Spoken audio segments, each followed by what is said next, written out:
surely alive. He's living on the inside, roaring like a lion. God's not dead, surely alive. He's living on the inside, roaring like a lion. He's roaring like a lion. Let hope arise and make the darkness hide. My faith is dead, I need a resurrection somehow. No, I'm lost in your freedom. And this world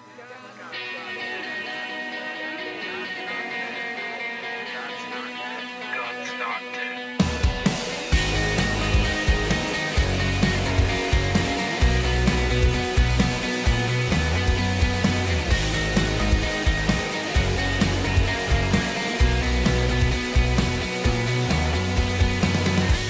and love explode and bring the dead to life.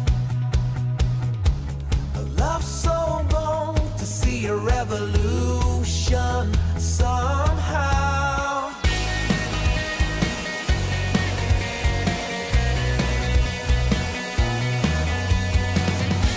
And love explode and bring the dead to life. A love so bold to bring a revolution somehow.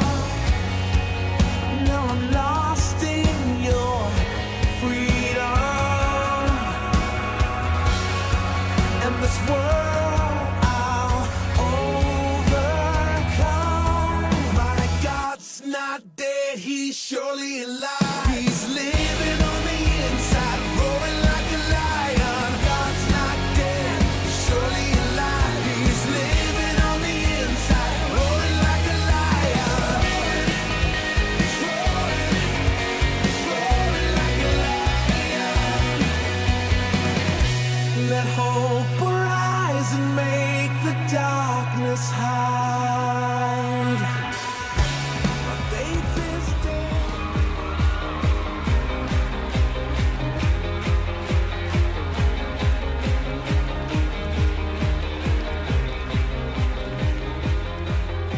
At break of day, in hope we rise, we speak your name. Good morning and welcome to the King's Report this Monday, October 30th, 2017, 8th year of Cheongi, 9th month, 11th day by the heavenly calendar. I'm your host, Hyung Sean Moon, second king of Cheongguk. Let's go first to Tim, the agent elder, for our AccuWeather forecast. Tim. It's 51 degrees right now in the Cheongguk area and raining, and the rain's going to continue for a couple more hours, probably until about 8 or 9 o'clock, until a little bit after this broadcast is over. And then for the rest of the day, the forecast is for partly cloudy skies, but still some chance of rain for the rest of the day. In fact, a flash flood advisory is in effect until noon, and a wind advisory is in effect until 4 p.m. Really? And then tonight it's going to drop down to about 37 degrees, so it'll be cooler than it has been. The high today is 56, 51 now, so 56 for the high is not much of a change. And dropping down to 37 tonight, and then a high of 54 tomorrow with, again, partly cloudy skies. Okay, so tomorrow there will be no rain, just partly cloudy. Forecast is for no rain, clear to partly cloudy skies. Okay. So tomorrow, what's that, Tuesday? I got it. Cook Jung has time on Tuesdays. He's going to help me go hunting. Mm-hmm. So we'll see what happens. We'll see what happens. But today we are in for some rain, folks. So Next few hours, but then after that, okay, yeah, clearing up around 8 or 9 o'clock. Well, that's very nice. It's a nice relief. It was raining like cats and dogs last night. Wow, tons of rain, tremendous amount of rain. It was actually wonderful to hear the beautiful raindrops. Mm-hmm. Look at that, and there's our radar. Yes, you see the radar there with the rain moving through. The green is the lighter rain, and the yellow and red are the heavier rain. Cheonggyegung is located right in the middle of that picture. Well, we're ready for the rain. Let's put it that way. All right, folks.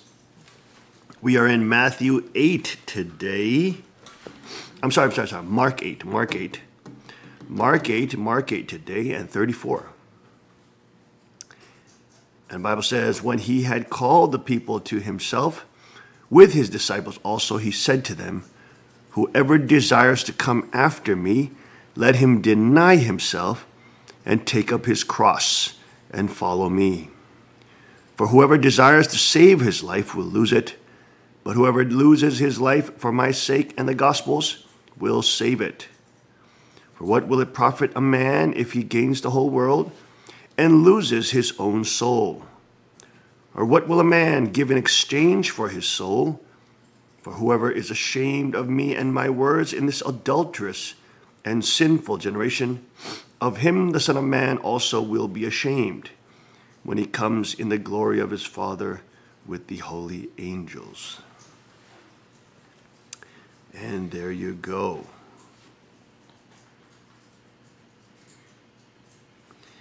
And then it moves actually right into chapter 9. And he said to them, assuredly I say to you that there are some standing here who will not taste death till they see the kingdom of God present with power.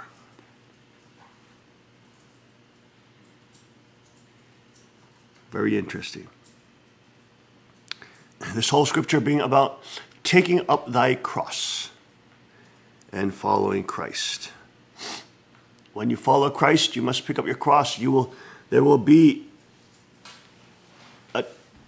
persecution. There will be tribulation. The cross symbolizes the execution. So there's both external persecution, external tribulation, but at the same time, we must ourselves die to Christ and be reborn in him. The Bible says, when you are baptized, you die with Christ, you are buried with Christ, and you are raised from the dead with Christ.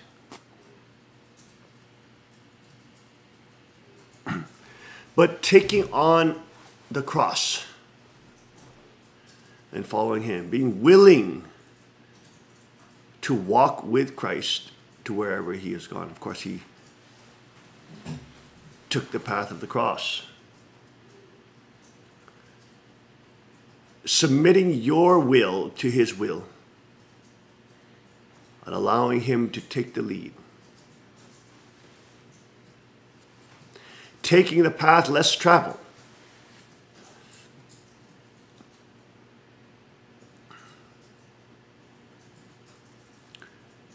Being ready and willing to serve God even though the world hates you. Even though the world shuns you and you are a pariah. Beyond that, tries to destroy you.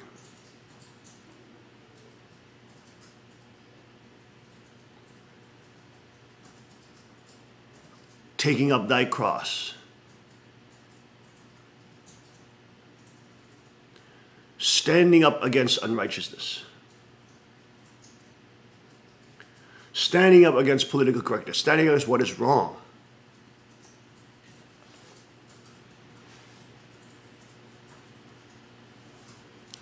He didn't say lay down your cross. He said take it up. That means you have to pick it up. You have to pick it up.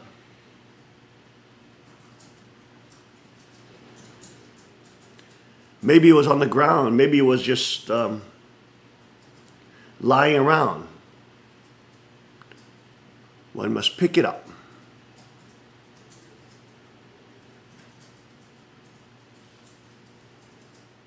Pick up thy cross. He said, whoever desires to come after me, let him deny himself and take up his cross and follow me. 3 things. Deny oneself. Become invisible. Become nothing. Take up the cross. So deny yourself. 2, take up the cross. And 3, follow him.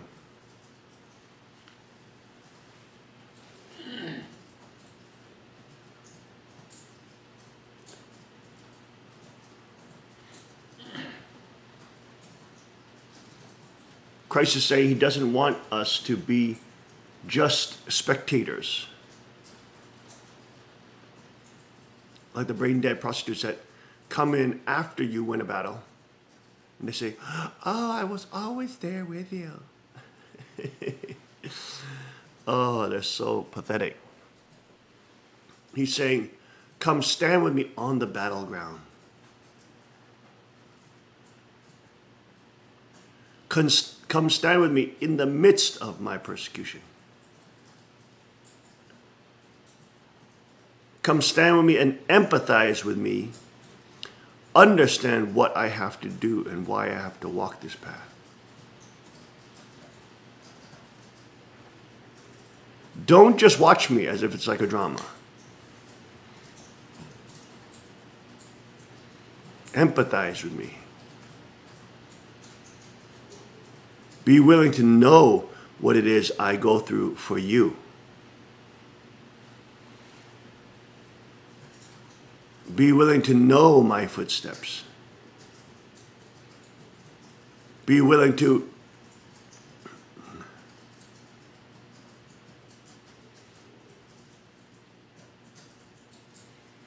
put it all on the line. Don't just be like a little reporter who's reporting about the battle. Stand in the battle, on the front line, facing the enemy.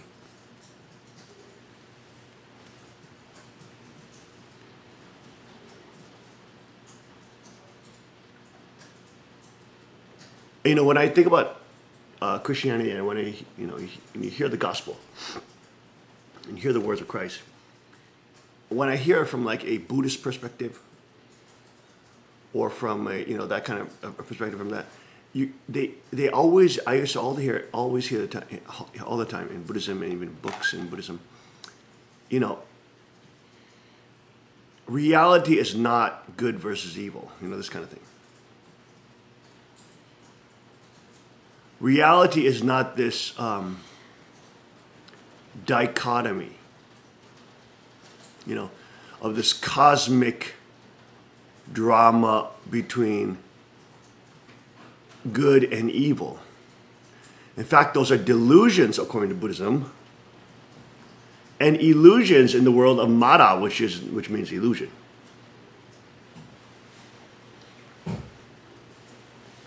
And they want to pacify you. They want to make you believe that there is no fight.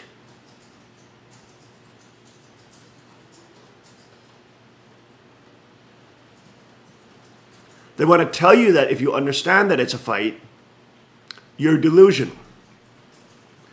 And that you're ignorant.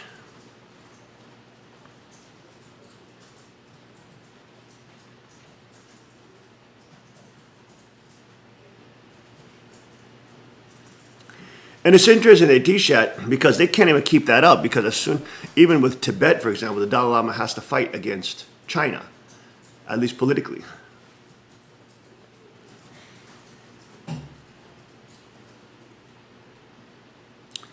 But if it was the case that there was no good versus evil, and that this dichotomy is a false man-made dichotomy, and that it's just mind-created,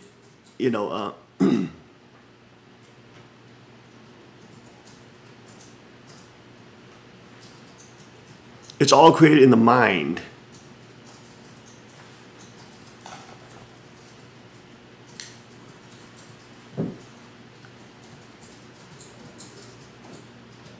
Then, why do anything at all? Why not just meditate and reach enlightenment and go to nirvana? And of course, the answer to that would be Mahayana Buddhism and the Bodhisattva Mahasattva tradition. which is, well, we give up our enlightenment because of our compassion for other sentient beings, and thus we willingly give up our place in nirvana, or our final enlightenment, where we'll be free from suffering, and we're willing to go back into dukkha and suffering so that we will save other sentient beings. See, again,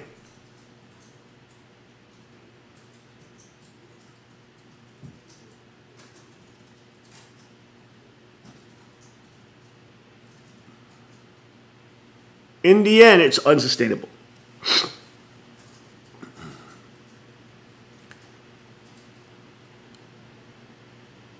When I think about it, and of course we even see that in the modern phenomena with social Buddhism, which is, even our Harvard professors, my Harvard professors, would have to admit, becomes apparent, or comes into existence in the West due to the Protestant ethic and due to the Protestant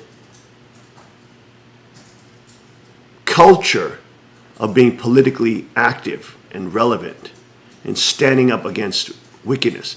Whereas traditionally Buddhism would not do that. If you go to Thailand, one of the examples that he gave, because he was an expert in Thailand Buddhism, was that you'll have a Buddhist temple and then you'll have, right next to it, you'll have a brothel. So they won't stand up socially to say this brothels are bad or brothels should be shut down or whatever.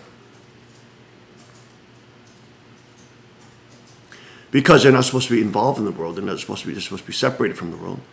They're supposed to be pursuing enlightenment. Even though women are being sex trafficked and children are being sold to brothels right next door.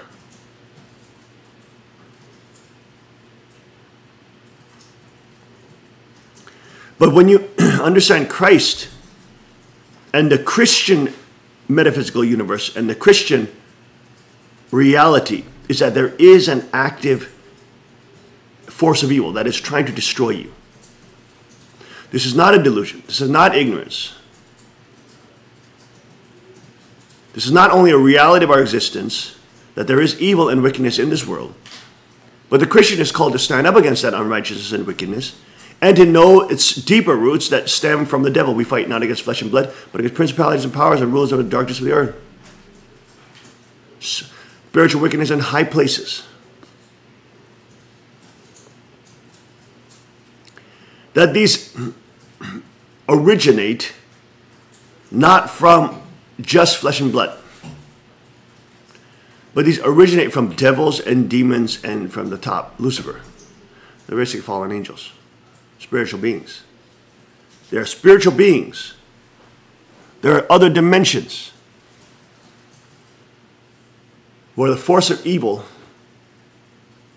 colludes with this dimension and tries to influence minds and consciousness towards their own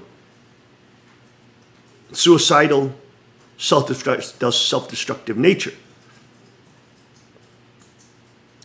And misery loves company. Misery loves company. Satan loves company. He loves seeing your life destroyed. The Bible says he is as a lion that seeks to kill, destroy, and maim.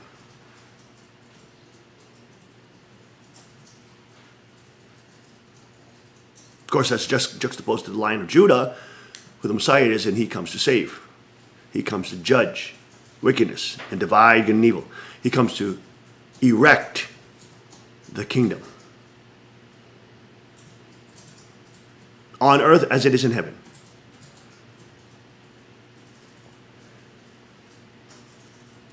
But in order to live for his sake and the Gospels, he says, whoever loses his life for my sake and the Gospels will save it. For what will it profit a man if he gains the whole world and loses his own soul? Wow. What will it profit a man? Do you gain the whole world and lose your soul? If you have to sell your soul to the devil, if you have to sell your soul out to the establishment, you have to sell your soul out to wickedness in high places just to get along and get above others.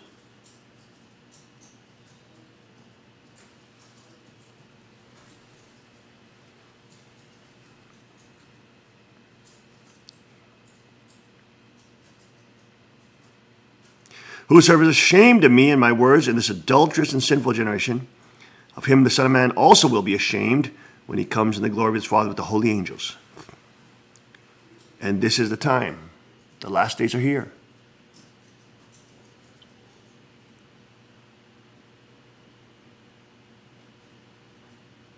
If you are ashamed of the fight, if you don't want to believe that there is a fight, if you've created a delusional realm in which you justified to your own mind that there is no battle between good and evil, you have now, and really that's masking the shame that you have of Christ. Well, he will be ashamed of you.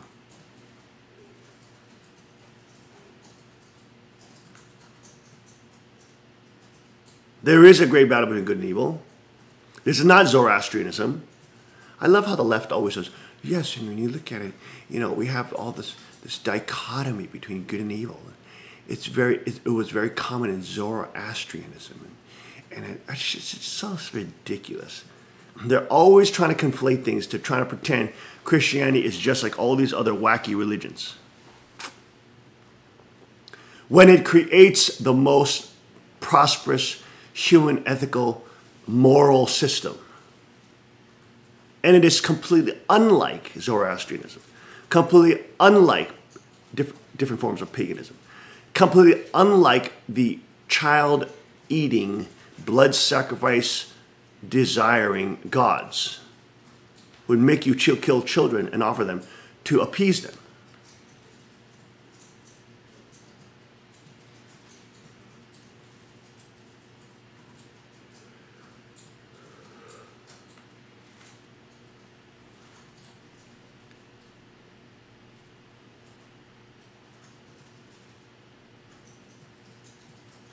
When a civilization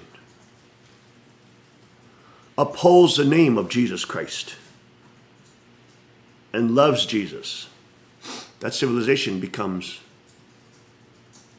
more peaceful, more patient with one another, more tolerant. That civilization becomes more loving, more kind to one another. But at the same time, doesn't stop there. Just like the leftist lunatics little cult, it's always about being nice to one another. It also has a backbone and is able to stand up against evil. At the same time, it's kind. It can stand up against evil, and it can also fight if it has to preserve its civilization against encroaching murderous civilizations and or cultures, i.e. the Crusades, where the Sharia law, Orthodox Islamic culture, was taking over the entire Europe on the footsteps of Vienna, had already conquered Spain, was already eating up Italy, parts of Sicily. I mean, the Christian Crusades were a defensive war because Islam had already taken over all of North Africa, all of the Middle East, and was already taking all of Europe. So, of course, to preserve themselves, they have to fight back. So it really is the only civilization that creates loving males, alpha males, that are loving, they're taught, they're commanded to be patient, they're commanded to go against their violent nature. They're commanded to become sheepdog and to be obedient to the shepherd and to be sheep. But they're also commanded to stand up against evil. They're also commanded to take up their cross, and if they have to die for Christ.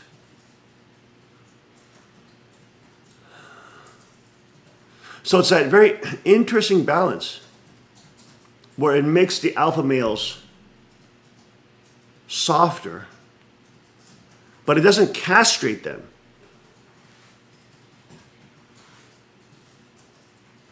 It doesn't eradicate their testosterone and power, but it tells them to be loving Bible commands husbands to love their wife, be patient with them.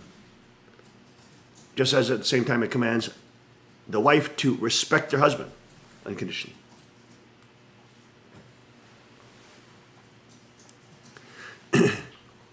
God commands men to be loving and patient with women, not to just beat them into submission and to use their physical dominance over them. Teaches them, don't do that.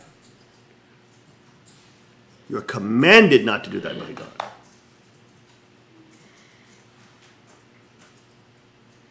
Now, of course, feminists love that part, but they hate the part in the very next sentence that says, and women, you are commanded to love, respect your husband.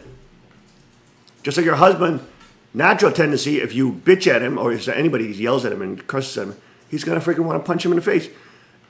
I mean, these girls, they're just like, they think they could just, yell and get off on people and just cuss at them and then not get any repercussions because they've never been beaten up by other girls or something. Or they've never been in Sharia law. You will get your head chopped off.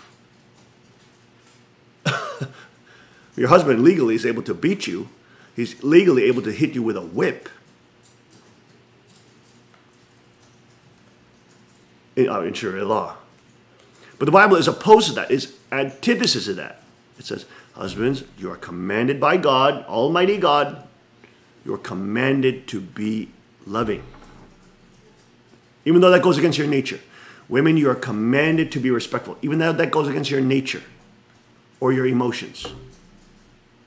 You may not want to respect your husband. That's irrelevant. It doesn't matter how you feel. You're commanded to do it.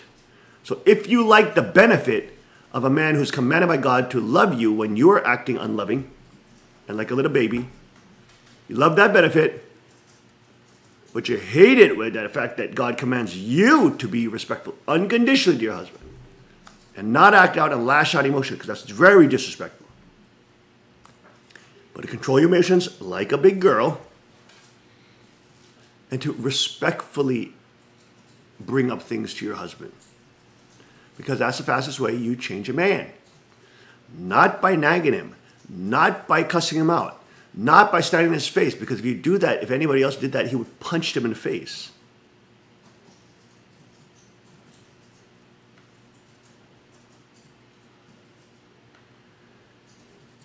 But it's very interesting what the Christian ethic does.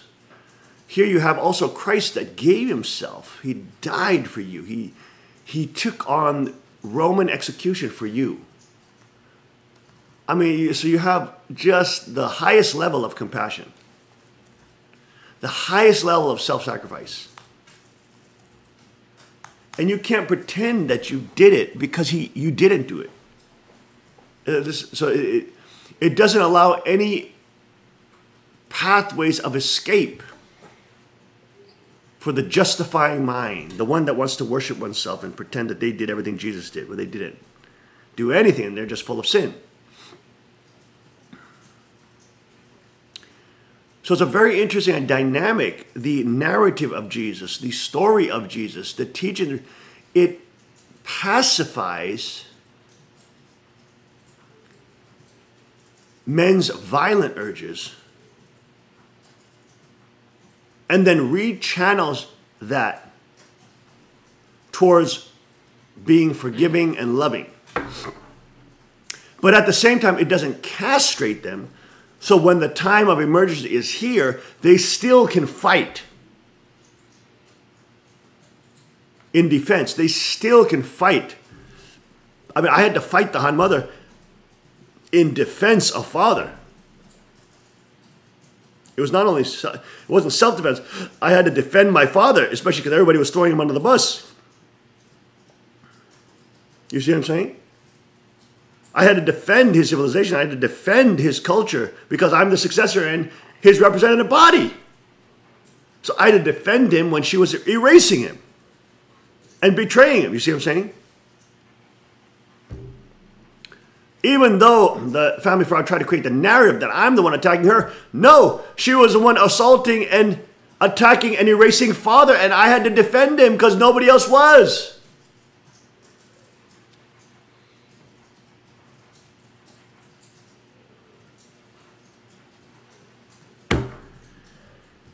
So even though I'm a loving and patient person, I had to do my job, which is to defend God and defend the Messiah and defend Christ. I had to be willing to take up my cross and stand with him on a battle line and say, no, you cannot destroy him. You cannot eradicate him. This will only lead to your destruction. And of course it has. And now that family fraud narrative that I'm the aggressor, I'm the one who's attacking him, has completely collapsed.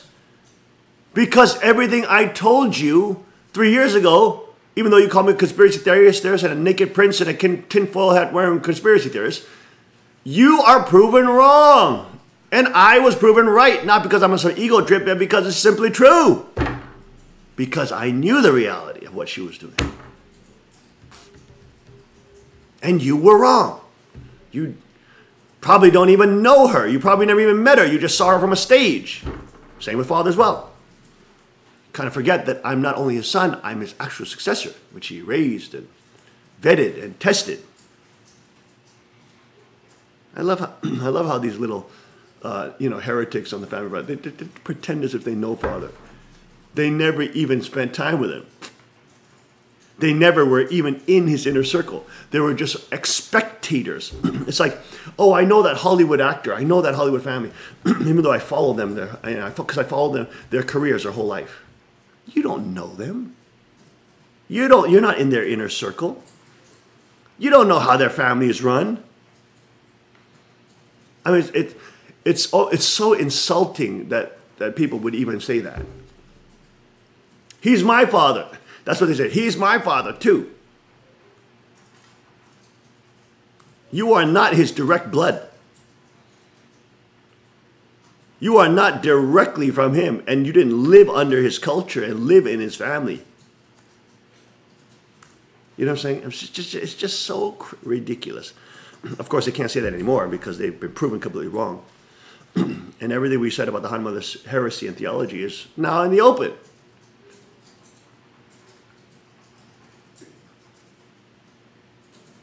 But think about it from my perspective, how ridiculously absurd that sounds. I mean, just think how absurd that is. It's like me coming to Tim and say, I know your mom better than you, or I know your dad better than you. It's like, shut up. You are like deluded beyond belief.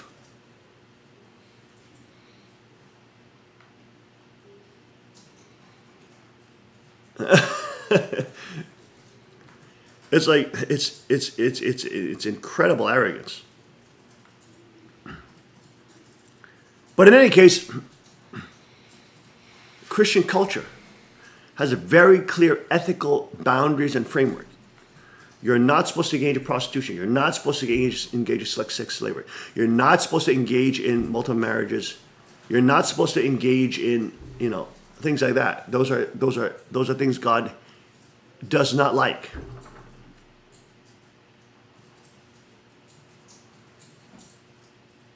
You're not supposed to rape children, right? You're not supposed to be a pedophile. You're not supposed to be a transsexual. You're not supposed to wear women's clothing if you're a man. Right? It has a very clear moral framework. But at the same time, God teaches us through the cross and through Christ that we're supposed to be patient, but we're not supposed to be idiots. We're not supposed to be brain dead. We still have to fight against evil. Just like the money changers have to be chased out. We have to stand up and fight. But to our brethren, to our brothers and sisters in Christ, we're supposed to be patient. We are supposed to be patient. We are supposed to be loving. We are supposed to be considerate. So it creates this incredible dichotomy of patient, loving, and hardworking as well, right? Because the Bible says, he who does not provide for his family is a greater sinner than an unbeliever. So it creates this Protestant ethic, sexual ethics, moral ethics, work ethic, compassion ethic, love ethic, patience ethic. So it just creates this incredible culture of good, hardworking, honest, humble people, but who are also strong and will fight if they have to in self-defense or in defense of Christ. So it just creates the perfect man. Not saying all Christian men are perfect, but it creates the perfect elements of a man, which are normally not there. Normally men want just, men is just violence and sex. That's what it is. But Christianity and Christ himself, I don't want to just lump Christ with Christianity, because Christianity, as it's commonly referred to, may include Catholicism and state-run Christianity, which of course is heretical, especially what the Catholic Church believes, even though there's wonderful Catholic people. That's irrelevant.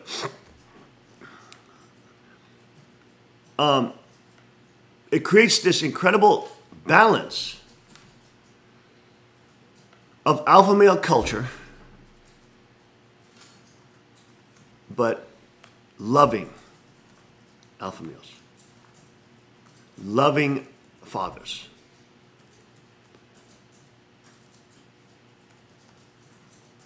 Because it doesn't seek to castrate men and destroy men and masculinity, like most pagan and communist cultures seek to destroy alpha male culture because they want beta males because they're easier to control, and elevate the beta males through communism, socialism. Let the girls be taken by the beta males, being given propaganda that that's sexy and that's cool, that's cute, and that's nice. Because they know the beta males won't protect the children. And they know the beta males are not territorial, whereas alpha males are very territorial. If they have a family and they're ethical, they will protect that family to the death. The communists, the socialists, the globalists, the world centralists, whatever you name it, they hate territorialness. Because they are territorial, they want to take over, and in the end they hate themselves, and that's why they're a suicide cult and a death cult. Closely allied with Satanism, and in the end, abuse of children and of course oneself as well.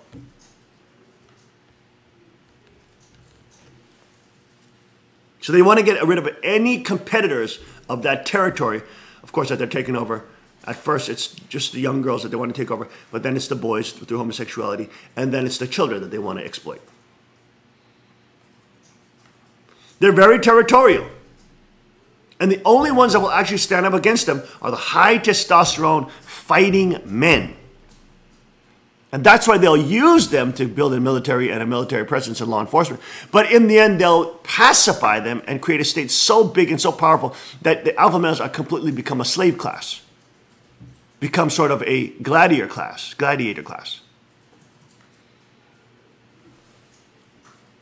And even though you go fight for the U.S. or federal bureaucracy, when you come back under Obama and Hillary Clinton and under centralists and socialists, you were seen as a terrorist, domestic terrorist threat. Harry Reid said that last year. That if you were somebody willing to stand up for the Constitution, that you are a domestic terrorist. And that's in the declassified FBI documents since 2010 under Obama and Hillary. They considered evangelical Christians. Pull up FBI domestic terror list 2010. It's just crazy. That's why boys need to train. And that's why all you guys who are not training people, you guys need to train. You need to train for the protection of your own nation, your own civilization, your own culture. You need to have high testosterone. Not only does it help burn fat and it's healthy for your body, etc. Not all the good stuff there, but you have to have high testosterone because God gave you that so that you can have a protective instinct and you can have a very strong epigenetic power to be territorial for God and not let God's culture be eaten up and be destroyed by the socialists, by centralists, and by world government. It's funny.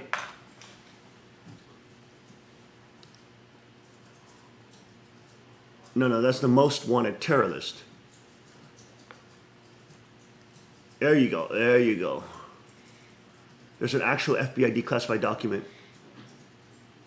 Maybe you have to type in FBI declassified domestic terror list.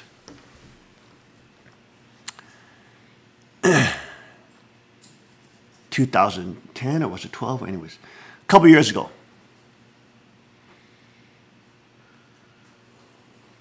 They even had one FBI safety list that they would hand out to even coffee shops and small businesses, saying that, oh, beware of people using credit cards, for they may be terrorists funneling money. I mean, what the? These people are just so ridiculous. They're so crazy. I mean, is the person paying by cash? How you can spot a potential terrorist threat? Are they paying by cash at Starbucks? I mean, these people are so freaking crazy. This is the deep state, which is being exposed, and we're going to get into that all morning. Okay, I'm not even getting that now.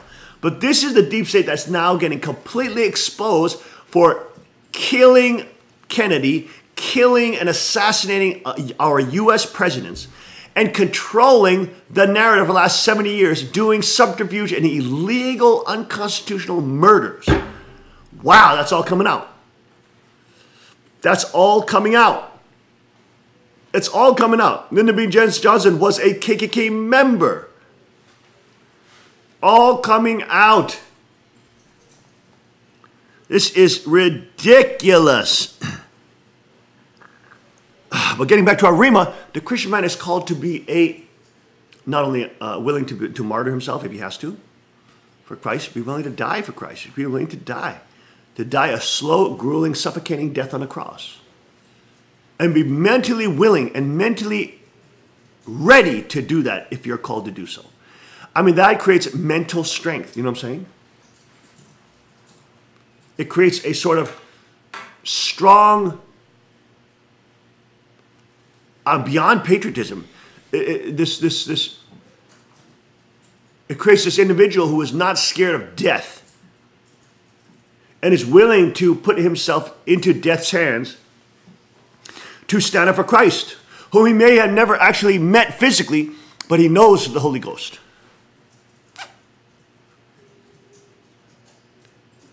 So it just creates this man who is patient, loving, but also protective of his family, protective of the civilization of Christ, protective of God, and that is willing to stand up for God and fight evil.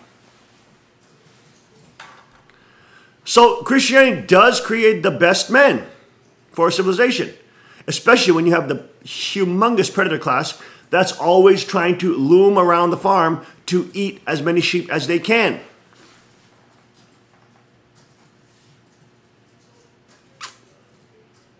There's an interesting article here. Look at this. Look at this article. BuzzFeed crew. Look at all these little beta male, little wimp little male bitches. BuzzFeed crew shocked to learn that they have low testosterone levels. No duh, you little nerd bags. Look at these little nerds. BuzzFeed crew shocked. Oh my gosh, we have low testosterone? We're only vegetarian vegan. Oh my goodness, we have low testosterone? Physically strong men are more likely to be right-wing. Or that doesn't mean fascist, okay, how the left has taken over. What it means is head-wing. It means conservative. It means protective of freedom and protective of women and children. The average testosterone level, look at this, for an American male is range anywhere from 270 to 1070 NGDL with an average level of 679 NGDL per DL. I don't know exactly what those units mean. When a crew from BuzzFeed got their testosterone levels checked as part of an investigation into male attractiveness, 3 out of 4 were apparently low. That looks like 4 out of 4, my friend. Eugene, Keith, Zach, and Ned all scored in the 300s or 200s, where the normal is 679. So if you're a blue-collar worker, if you're somebody who's using your body, you have high level testosterone because you're using your body a lot. And you're physically strong. So you will have higher testosterone because you're physically strong. But men who don't do that, you have lower levels of testosterone. And look at these little beta males. Look at these little wimpy, little skinny little kids. I mean, look at these little bums. Look at these little nerd bags. These little trendies who are socially brainwashed from a young age. Look at the even stupid doctor that looks like a little pudgy little bearded little Burton.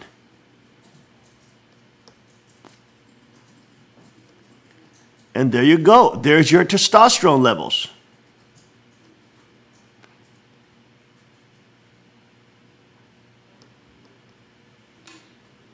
And the Try Guys test who's the most attractive or testosterone level. Look at all these little beta males. They have the same look. They're always like that. They're always like these little weaklings, these little things that want to like pretend that they stand up for women when they're really doing that just to get sex. Because they can't, they're not attractive to women physically. So they're always trying to, quote, take women's side and take women's issues side against the toxic masculinity of those who are physically strong.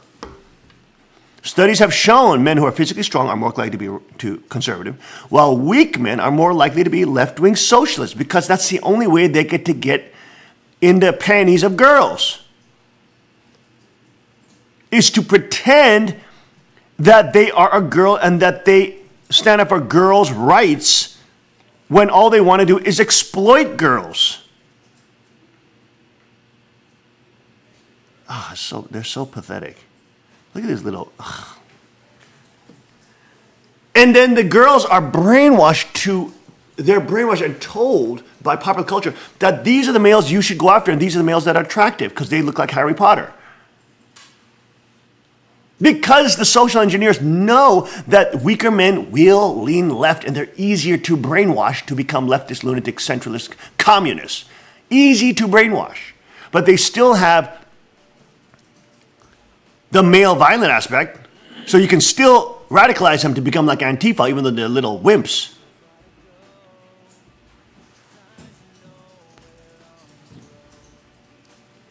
They're useful idiots. Useful little Antifa little punks who never want to fight real men straight on and want to hit you upside the head or knock you behind your head, you know what I'm saying? These are the kind of little male bitches that they are. And women are brainwashed literally by Hollywood and taught that these are the men you should be attracted to when they're not physically attracted to them. They're more attracted to Brad Pitt, even though the idiot is a socialist. They're more attracted to strong men physically. When they see a strong physique with a ripped, chiseled body, they're like... It's not like they're like men when they see a beautiful woman, naked, beautiful woman. They're not just, they may be thinking different things, women, but they're impressed with a hard, chiseled body, a strong alpha male body.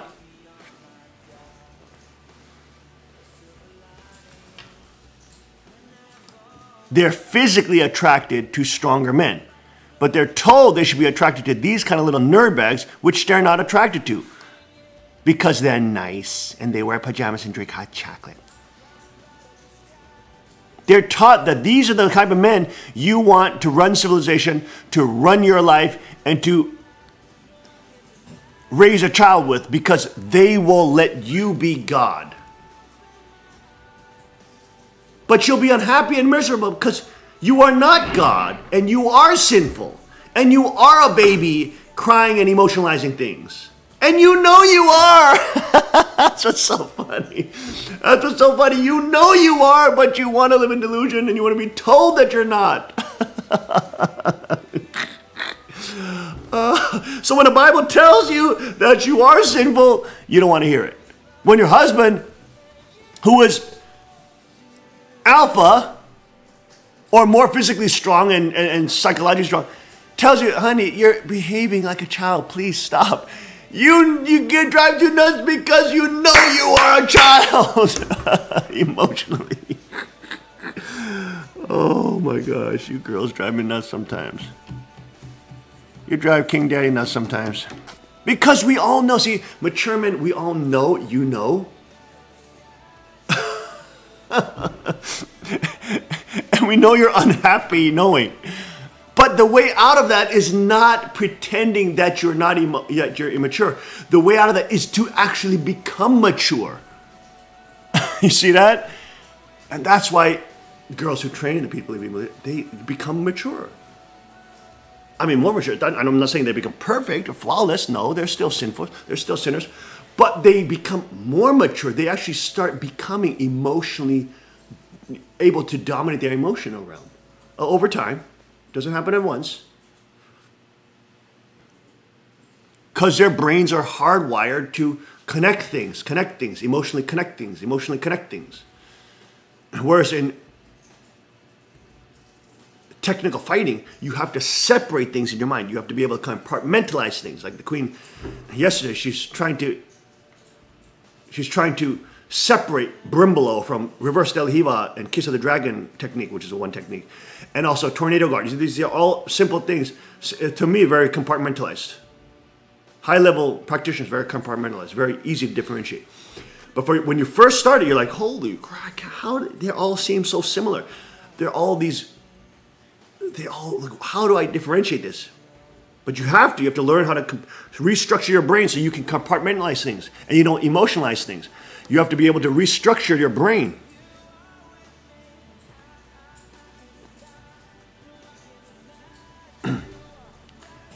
But look at that.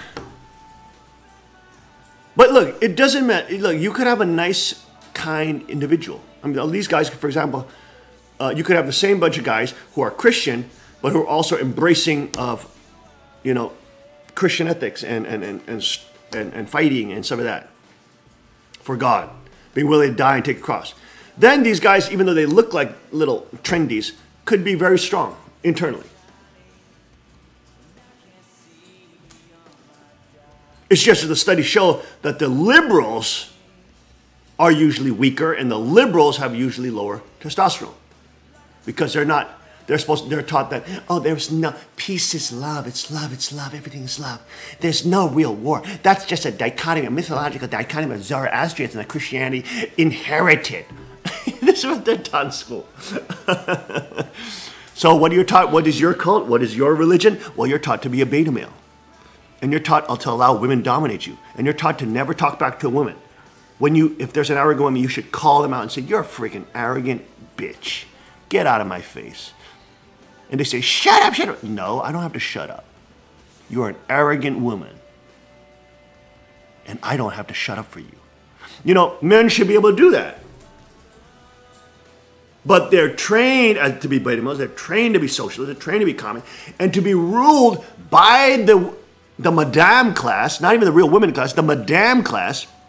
Madames are women who, are luring girls for prostitution, right? That's a madame class, a predatory women class, whom the social engineers and socialists and communists and Hitlers and fascists empower, actually give them power to divorce their males, to have licentious sex, to have many babies from the state on the taxpayers' money, and then to rule over the next generation with authoritarianism, control, dominating males, and making them like these bums.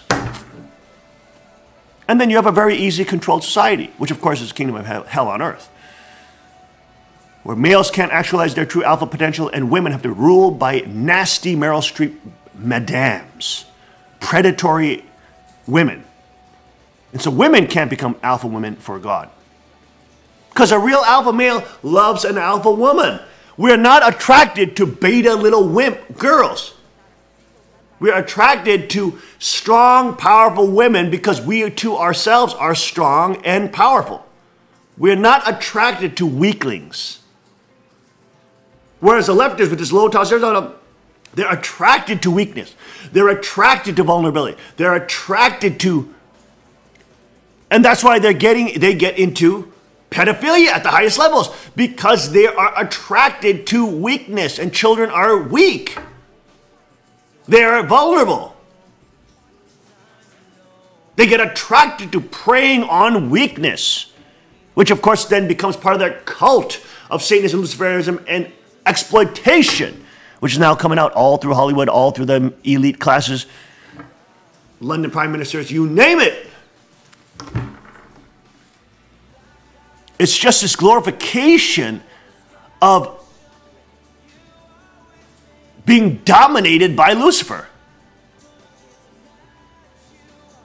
And it's all these weird rites of passage which make you unlock epigenetics in evil ways and don't let you unlock epigenetics in good ways, which actually make you more alpha. It's all these weird little transgender Halloween things. And it's like dressing up as a woman is supposed to be your rite of passage, where then you become more weak.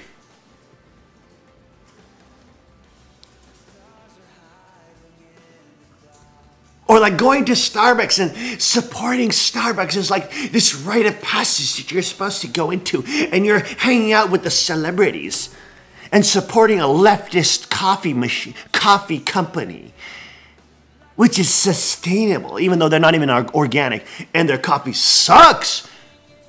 And they're openly discriminatory against conservatives. And you're told that's a rite of passage where it makes you initiated into a cult of weakness. Whereas Christian culture and God's culture makes you alpha. But it makes you alpha for God's purpose, not your own purpose, not your own vicious thoughts and your own selfish greed and your own licentiousness. No, those things must die.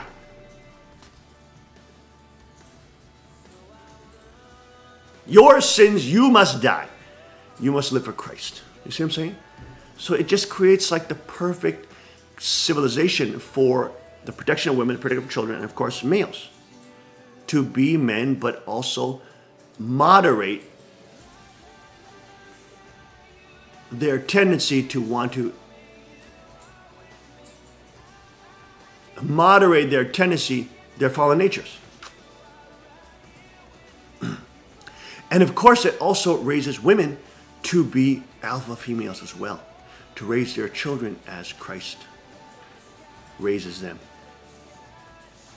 To submit to their husband in love if he's not a believer, or he's not the priest, or he's not doing his duties in Christ, to respectfully help raise him. Sometimes a woman was called to raise their husband, but in a respectful way. Not to do his work for him, but to encourage him to be the priest of the house. Right? You could take a faithful, honest man who maybe is not used to being the priest of the house, and respectfully change him so that he feels encouraged to pray. You could start prayer, and one day you could say, honey, would you like to pray for us? And after he prays, you say, that was really wonderful. Really appreciated that. I mean, you girls like it when your husbands move slowly on you. Why do you think you can move fast on your husband and just command him to change this or that? You hate it too when people do that to you. Ah, you see that? Oh, but it's okay because you're a woman. Oh, it's okay. You can beat on other people, but you can't be beat upon yourself. You can demand that everybody's slow with you and be patient with you, but you can't tolerate that to your husband. You can't give that to your husband. You see what I'm saying? That's called hypocrisy. And honest men and real men will say that's very hypocritical, and that's very painful, and that's hurtful, and that's hateful. Of course, most men won't say it that way. They'll say, stop freaking persecuting me. But that's what they're saying. What they're saying internally in their heart, they're saying, you're being very hateful and being hypocritical, and I love you, and I want to do something, and I want to make you happy, but the way you're doing it is so vengeful and so painful. But men won't usually say that, but you have to understand that's what they're saying. And as a man loves Christ more, he begins to open up. He becomes what you're seeking for. He does open his heart up. He does become vulnerable because he realizes that he must do that to Christ. He must submit himself to Christ. He must become vulnerable to Christ. And by extension, you can see his tenderness. You can see his heart, the heart that you want so much. But he won't give you because you nag at him and you try to tell him to do this and that when you don't do it. You demand love, but you won't give him respect, even though God commands you to respect your husband. You're commanded. It's not your choice. You have no choice. Just like your husband has no choice to love you and be patient with you when you're acting like a little child and a little bitch. And don't tell me girls can't be bitchy. You girls all know. You guys, y'all can be bitchy. It's no big secret, trust me. This is what's good about the internet too. It exposes girls. It doesn't let them hide behind image. Because there's so many videos exposing how shallow some women are. Like gold diggers and, etc. I mean, it exposes them. So they can't hide behind the image of perfection, which a lot of girls try to do.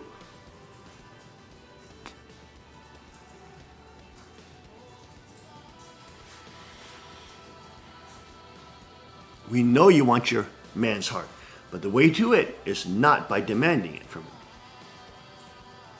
Just like a man wants to make love to you, but you know the best way is not just saying, I want sex now. You think that's going to be effective? Give me a freaking break. Then you just say, I want your heart now. Yeah, you think that's not going to be effective? You have to woo it out of him. You have to create the environment where he feels that he will not be injured to expose his vulnerable heart to you. And the more you encourage him in faith and to love Jesus and to love the Lord in heaven and to love God and to pray and open himself and hey, when he prays, encourage him. Give him a little treat. He said, oh my gosh, that was so beautiful. When you did that, I felt so protected. Yeah, and now you're starting. You see, I felt so protected. I felt so led. I felt led. I felt like, wow, I'm married to a true subject partner. You see what I'm saying? Give him a little credit. Give him a little praise. Then he's going to be like, oh man, wow, I better pray more often. Even though he may be not the most faithful person. In terms of God, I mean, faithful to you and ethics, etc. But he may not have a life with God, which which you crave, in your soul. You want your husband to be the priest of the house, because that's what he's commanded to be. And he's supposed to lead you and the children in spiritual warfare and be the top protector of the house. He's supposed to.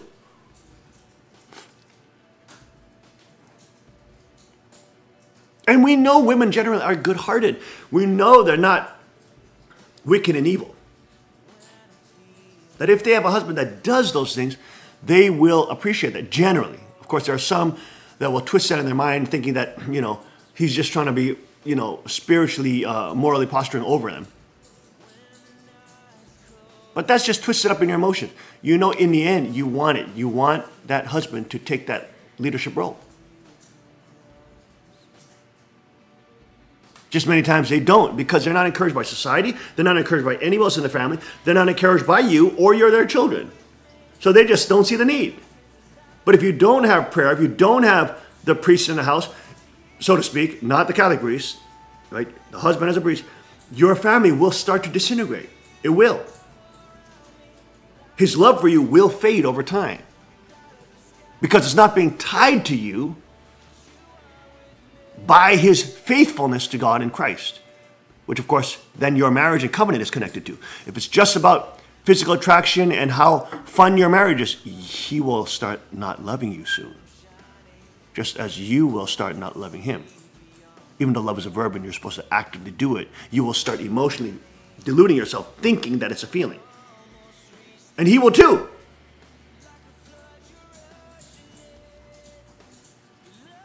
But that's because over a daily periods, he wasn't encouraged to be the priest of the house. You don't have to do his job for him. Just encourage him to do it, and when he does it, give him lots of praise. Give him lots of praise. Make him feel good. You love it when you get a lot of praise. Why wouldn't he? You see? It's about breaking out of the brainwashing that men are evil and the demonization of men. Realizing this is another human being who is also called by God to be with you and to love him, respect him.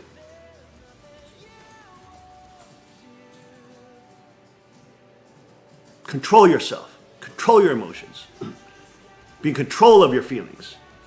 Their feelings are not you. Your feelings don't make you. Your feelings don't define you. Your feelings confuse you. So control them. See what the Word of God says. If your husband is not going to church and he's not faithful, etc., hey, don't condemn him. Be patient. Start in small ways. Hey, how about at the dinner table, why don't you volunteer to pray first if he's not really a churchgoer or whatever? And then over time, hey, say, oh, have your children, honey, would you like to pray? And then at some point say, honey, can I ask you to pray? Or if he doesn't like to pray in front of people, then say, honey, can you just pray for me? I'm going to a doctor's office, I hope I don't have cancer. Or, my friend has cancer, can we pray for him? You know what I'm saying? Find an avenue. Because guess what? Prayer softens men. You want a strong man. You want an alpha male. But you want him to pray too. Because it softens him. Prayer is being vulnerable to God. So if your man is in the habit of prayer, he's in the habit of opening himself up to God and asking for help. Right? Things that you like. You want vulnerability. You want him to ask for help when he needs help. But if you create an environment where he's demonized for that, then he won't do that. He won't be vulnerable to you. He won't ask for help. You see what I'm saying? So having a praying husband is a huge benefit to you, ladies. But you got to encourage them. You can't force it because they're taught that praying is kind of a girly thing and it's kind of wimpy.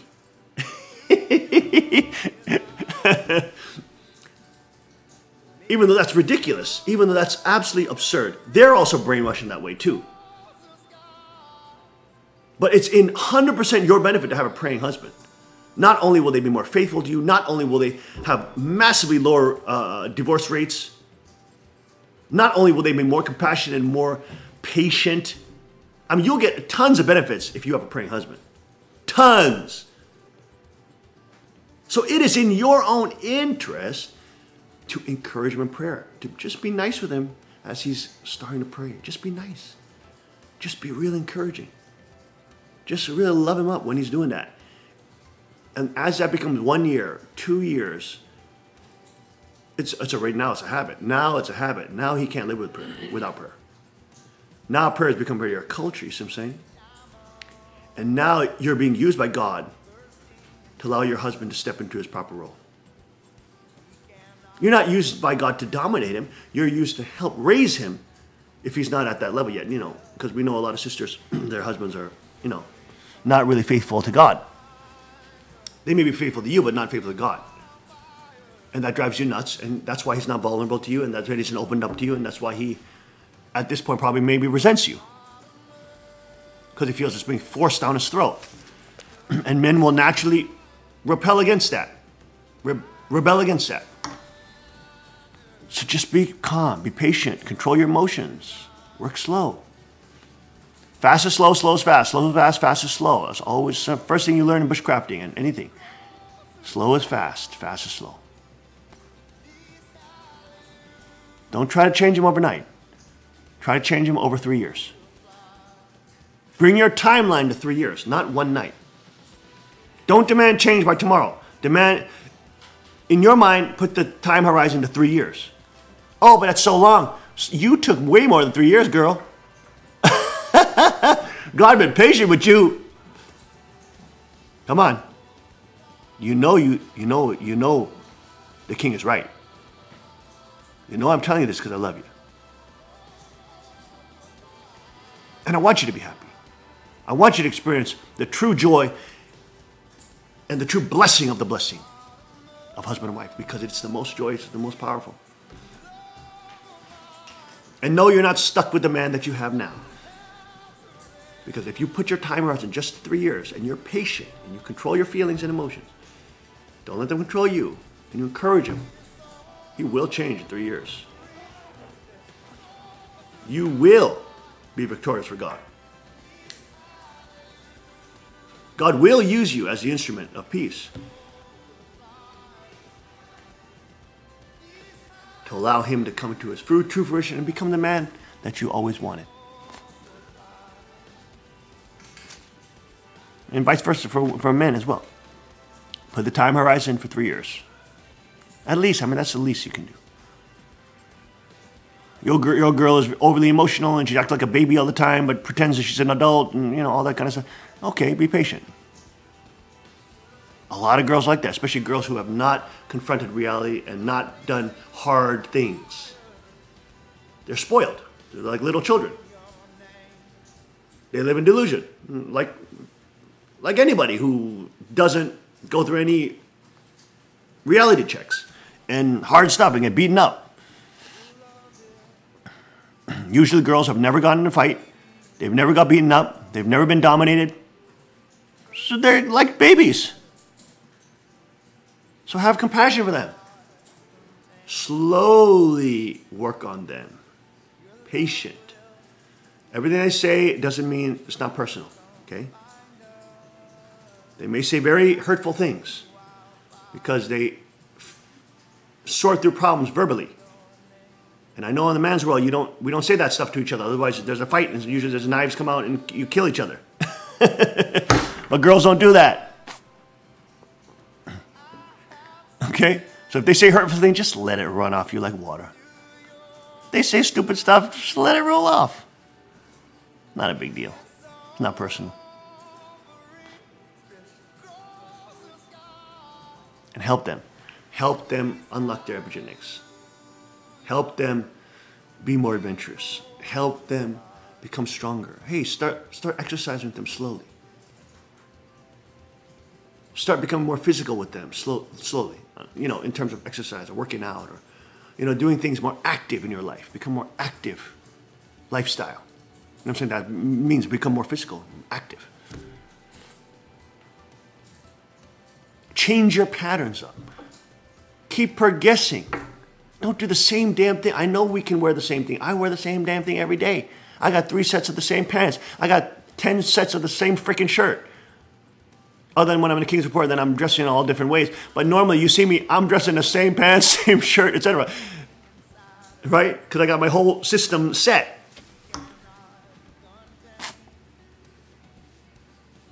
You know what I'm saying? But I know guys we can do that. But girls don't like that. Keep it interesting. Keep it exciting. Try new things with her. Push the boundaries a little bit. Learn how to play around and joke. Try to make her laugh.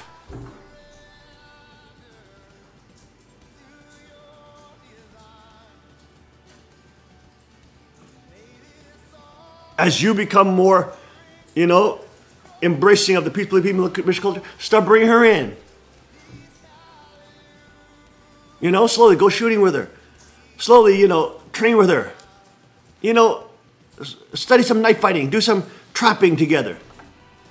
Teach her how to defend herself. Use pepper spray. You know, whatever. These things all are little ways that you can get physical contact in a connective way.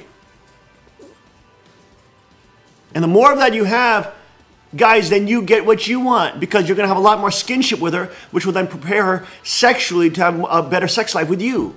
But you need to have a lot of skinship with your woman before you have the actual intimacy and the sexual contact. You can't just jump straight for it. You have to have lots of skinship, a lot of, what do they call it? A lot of seducing before that. And that, of course, creates a very healthy environment for your kids because they can see a strong marriage and strong daddy-minded love each other, and they can't keep their hands off each other. They can't keep themselves because they love each other. But again, that is usually guided by the man. The man has to be skillful. There's not one time when the queen passed by. She was explaining to the boys, because I do it just so naturally, in front of them, to explain to them, boys, when you get married, you too, you have to create lots of skinship. Did you see how daddy just walked by mommy? And then when he's walking by mommy, he's got his hand on her hip. And she's explaining this to our boys because like men literally have to be explained this. They don't, if they don't do this naturally, they don't know. You never let your wife pass you by without trying to grab her, you know, or try to grab her leg or her ankle, or you have to constantly show her. It's not annoying, okay? Stop thinking it's annoying. You're showing you always are desiring that she's desirable and she's the best thing in the world, and that you're so thankful you have her. There's like, the queen cannot walk by me without me trying to catch her some way. You understand? But she loves it. If I don't do that, something is weird. You see what I'm saying? And I was just the other day, we were just after training, and I just naturally, whenever the queen is there, I always have my hand on her hip, I always have her hand on my waist.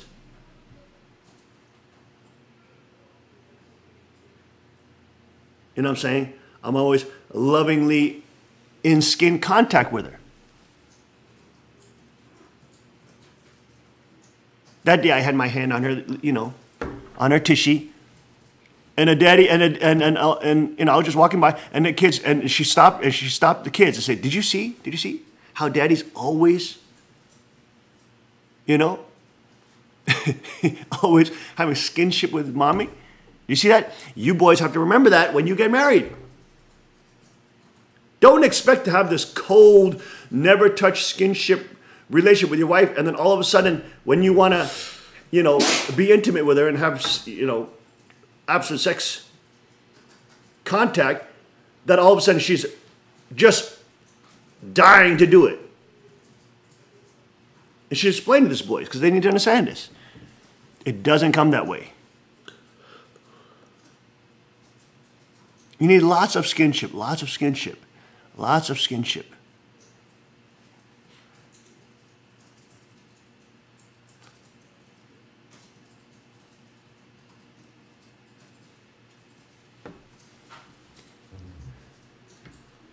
So much. How do we get into that? My goodness. See, this is what happens. We take up the cross. We follow him. God creates good men, good women. Just be patient with one another. Be patient. Be loving. Be respectful. Don't worry. They're going to come around. If you keep it up, they'll come around. They'll come around to what God wants them to be. God will use you in a way that you never thought could be possible. You'll help your woman become the woman that God wants her to be. You'll help your man become the man God wants him to be. You'll be part of that process of co-creation with God. You'll be invested in one another. And guess what? You'll have a tremendous, tremendous marriage, which God, of course, wants and intended for you.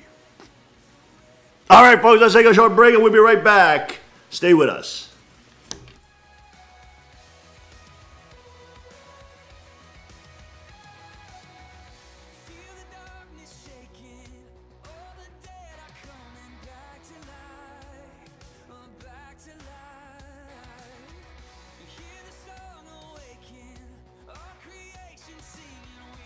Resurrection somehow. No, I'm lost in your freedom. And this world I'll overcome. My God's not dead, he's surely alive. He's living on the inside, roaring like a lion. God's not dead, surely alive. He's living on the inside, roaring like a lion. He's roaring like a lion. He's roaring. Let heaven roar and fire fall. Come shake the ground with the sound of revival. Let heaven roar fire fall. Come shake the ground with the sound of revival. Let heaven roar and fire fall. Come shake the ground with the sound of revival. Our God's not dead, he's surely alive. He's living on the inside, roaring like a lion. God's not dead, he's surely alive. He's living on the inside, roaring like a lion. God's not dead, he's surely alive. He's living on the inside, roaring like a lion. God's not dead, he's surely alive. He's living on the inside, roaring like a lion. He's roaring, he's roaring like a lion. He's roaring, he's roaring, he's roaring, he's roaring like a lion, roaring like a lion.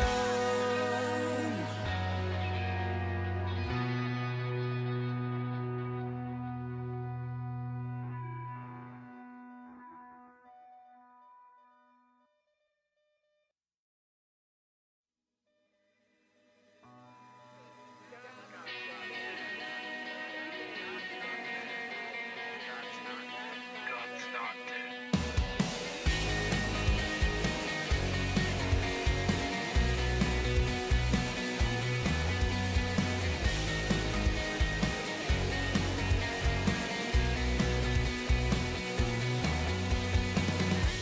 Let love explode and bring the dead to life.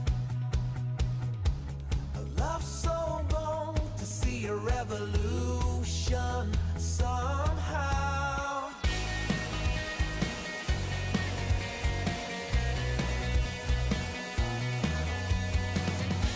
Let love explode and bring the dead to life. A love so bold to bring a revolution somehow. No, I'm lost in your freedom. And this world I'll overcome. My God's not dead, he's surely alive. He's living on the inside, roaring like a lion. God's not dead, he's surely alive. He's living on the inside, roaring like a lion. He's roaring, he's roaring like a lion. Let hope arise and make the darkness hide. My faith is dead, I need a resurrection somehow. No, I'm lost in your freedom. And this world I'll overcome. My God's not dead, he's surely alive. He's living on the inside, roaring like a lion. God's not dead, he's surely alive. He's living on the inside, roaring like a lion. He's roaring, he's roaring like a lion. He's roaring, he's roaring. Let heaven roar and fire fall. Come shake the ground with the sound of revival. Let heaven roar and fire fall. Come shake the ground with the sound of revival. Let heaven roar and fire fall. Come shake the ground with the sound of revival. Our God's not dead, he's surely alive. He's living on the inside, roaring like a lion. God's not dead, he's surely alive. He's living on the inside, roaring like a lion.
not dead, he's surely alive. He's living on the inside, roaring like a lion. God's not dead, he's surely alive. He's living on the inside, roaring like a lion.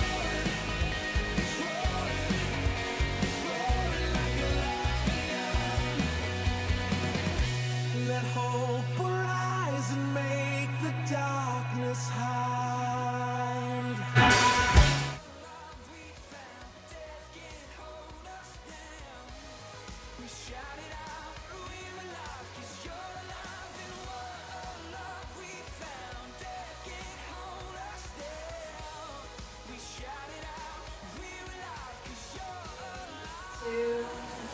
And we are back. Welcome back to the King's Report this Monday, October 30th, 2017. Second King Report live from the Cheonggyegung Palace. We say good morning to all the kings and queens of the Kingdom of God, even though you probably have joined us since 5 a.m. today. If you join us right now, we say good morning to you all now. Now, let's get to our headline news because we only have just a couple of minutes before our wonderful guest comes in. At 7 o'clock. But look at this, folks. Bombshell news coming out because now Trump has delivered the JFK files, even though about even a small portion of them are still being held by the mutinous, traitorous deep state, which is not releasing them because there's so damning evidence probably on George Herbert Walker Bush, who was clearly at Dallas at the time of the shooting. But that's another issue. What's happening now with the JFK assassination files are so damning and damaging to the deep state and to the whole secret government that it's showing it's their true nature. And that for the last 50, how many years now? It's been 53 years or something. Anyways, the last 50 plus years, this federal government and this U.S. government has been lying to the U.S. citizens and its people, whom they've been tax farming, whom they've been stealing money from. They've been lying to you. They've been telling you lies. They've been deceiving you. They've been withholding truth from you. They've been deceptive, complete subterfuge operations done on you, the American person. And this is what's so amazing about these files that are coming out. Look at this incredible article by Zero Hedge, the one paragraph you need to read from the JFK assassination files that may change everything. TruePundit.com warns that one haunting paragraph unearthed from 3,000 never before seen documents will shake patriots to their core about the assassination of President John F. Kennedy. Or perhaps worse, make that haunting 3 paragraphs. This is not pretty. But it's likely that Donald Trump understands what Kennedy comprehended and which now appears to have led to his murder. The out-of-control shadow government in this country threatens the fabric and future of the United States. See for yourself. As a reminder, here's a position of the alleged shooter explained. Okay, so this is what the federal government has said through the Warren Commission for the last 50 some odd years. This is what they've been telling the American people, and they said the absolute truth. This is absolutely what happened, okay? So just as quick synopsis, you have Kennedy driving up here. He turns the corner here. There's an oak tree. And you have Lee Harvey Oswald from this window shooting him. It ricochets. They're saying it ricochets off the oak tree and hits him in the back of the head. Okay? Then they drive down a little more. The car moves down again. And there's another shot because he fires 3 shots. One ricochets off a tree. There's another shot. One ricochets off a tree and misses. And they found a bullet here. Then the second one hits him in the back. And the third one hits him again in the back. Now, people say that there's a puff of smoke from a grassy knoll up here, seen by witnesses here. But the government says, no, only Lee Harvey Oswald was acting alone. And this is the official narrative, that he was acting alone, that Kennedy was shot in the back of the head, so he couldn't be shot from the front, right? He was shot in the back. And look at the positioning of the building right here. You can see it. The positioning of the building is behind the motorcade in the car. Okay? When, of course, when you see the actual video footage, Kennedy's head blows off this way, boom, to the back, as if he got shot in the front. Okay? So people see a puff of smoke, but all the witnesses who see this, who say this, they just start getting murdered. Over 100 different witnesses that were saying this or that, they end up dying. Mysterious car accidents, all this stuff. It's just this huge death squad that comes out. So there's a lot of questions. A lot of questions going on because people clearly saw shot here. A lot of people were saying there were some shooters from the overpass, etc. And the federal government doubled down, tripled down, lied, and said that we're going to tell bigger lies to cover up our smaller lies, even bigger lies. And they said, no, the Warren Commission says absolutely, this is what happened. He was shot in the back. Here he is, shot in the back. And that bullet went through him. The Warren Commission concluded that a single bullet passed through President Kennedy and Governor Connolly. Is that his name? Yes, John Connolly. This is the second bullet fired. The third shot is the fatal one. So they're saying he was shot in the back of the neck, and then that bullet, that second bullet which hit the neck, apparently, hit Connolly, and then hit the car, and then the third bullet blew his head off. But the problem is, if you watch the video footage, his head blows off backwards as if he's being shot in the front, even though the Warren Commission and the federal government said no, he'd been shot in the back, which his head should blow out forward. Holy Shemitah, holy Shemitah. So this is what they've been telling the U.S., and they've been telling this is absolutely correct, and we are the federal trusting government, you must trust in us. And not in God we trust, in Gov we trust, is their slogan. But how do they explain this, folks? Look at this. Released by Trump. Look at this red paragraph. Now, they're talking about Potito. Potito is... This is regarding a speech by Orrin Fenton Potito, St. Petersburg, on the evening of January 16th, a dinner sponsored by Potito held at Donat's restaurant. The meeting was informal, public in nature, and approximately 41 persons were in attendance. The source identified Potito as a member of the National States Rights Party in the spring of 1963. Potito held millions of meetings in public nature, etc., with various leaders of right-wing group in the U.S. In the course of his speech, 3 hours following the dinner, Potito touched on the association between Lee Harvey Oswald and Ruby. Now look, Potito mentions the Surgeon General's report. The Surgeon General's report. The Surgeon General reported that in the assassination of Kennedy, the first bullet entered the president's throat below the Adam's apple, clearly showing that two persons were involved, with the first shot being fired from the bridge across the parkway at the front of the car.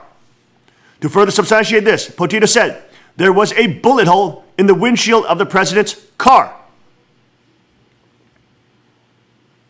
For clarity, the Surgeon General's report on the assassination stated that the first bullet entered the president's throat below the Adam's apple, clearly showing that two persons were involved, with the first shot being fired from the bridge across the parkway in front of the car, not behind.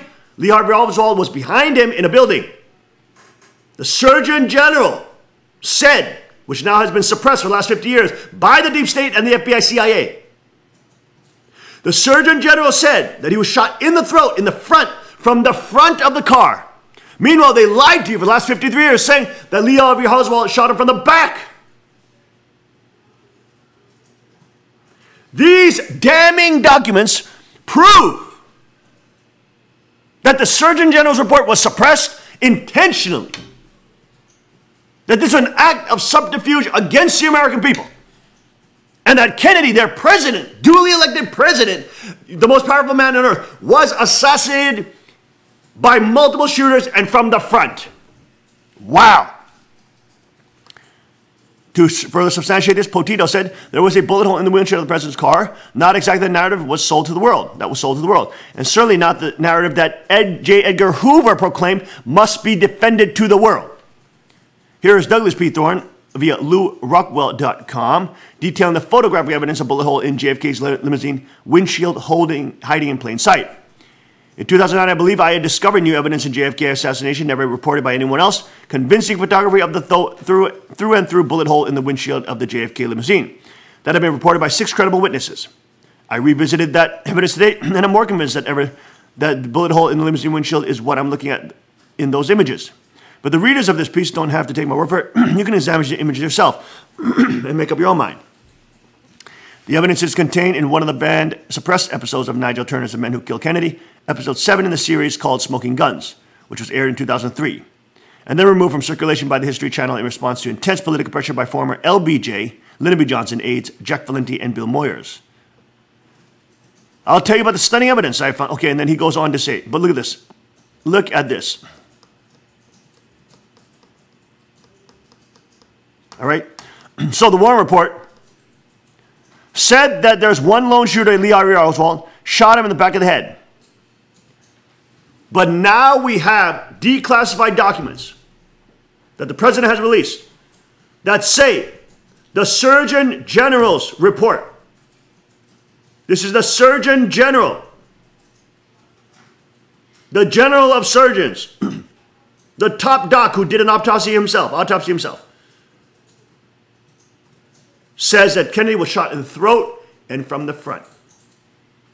Ooh, that goes exactly opposite. That conflicts. That goes exactly 180 degrees different from what the federal government has been lying to you about for the last 50 plus years. And of course, CNN and the mainstream left-stream crazy communist media is trying to say, well, what's so important about that? It's such a long time ago. Well, the problem with that is that it's the same CIA that's in operation. It's the same deep state that's in power. George Herbert Walker Bush is still alive, and he got a promotion directly after this assassination. He gets promoted to FBI, CIA chief.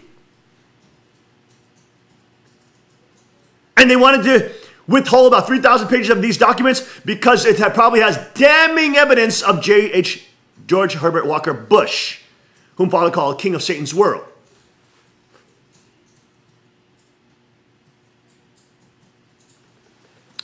Wow. What you've been told by your government have been lies about your own president that they killed. They've been covering up. They locked it down. And they committed treason against the American people. This is a dangerous deep state.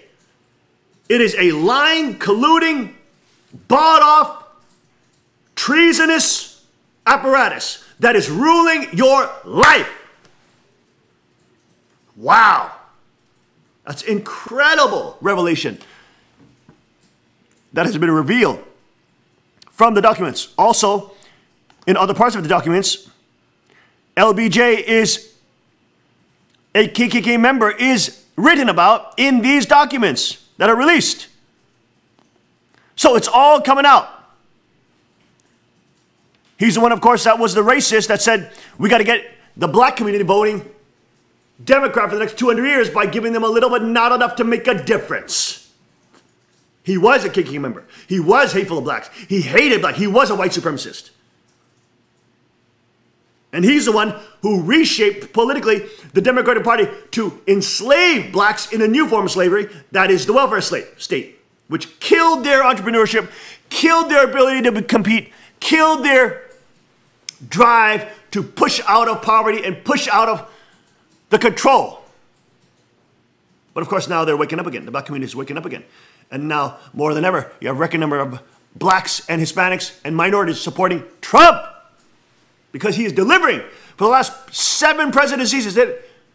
These documents have not been released. They have been hidden, quote, for national security. What national security? What? That your government has been lying to you and is doing treason against you and are engaged in illegal activity, including assassinating your own duly elected president? Whoopsie daisy. Wow. Wow, wow, wow, folks. Look at this. Unbelievable. Let's take a look at a picture of, get a clip of the actual gunshots and how Kennedy's head blows off. Just write Kennedy assassination footage. Or Zagruda film. Zagruda film. Gruder. Zagruder. Zagruder. But look at the terrorism. You talking about terrorism? They murdered.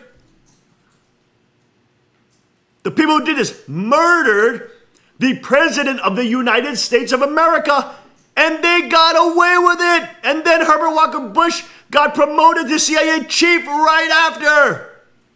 And they lied to you through the Warren Commission about it. Even though your eyes don't lie and his head gets blown off backwards, not forward.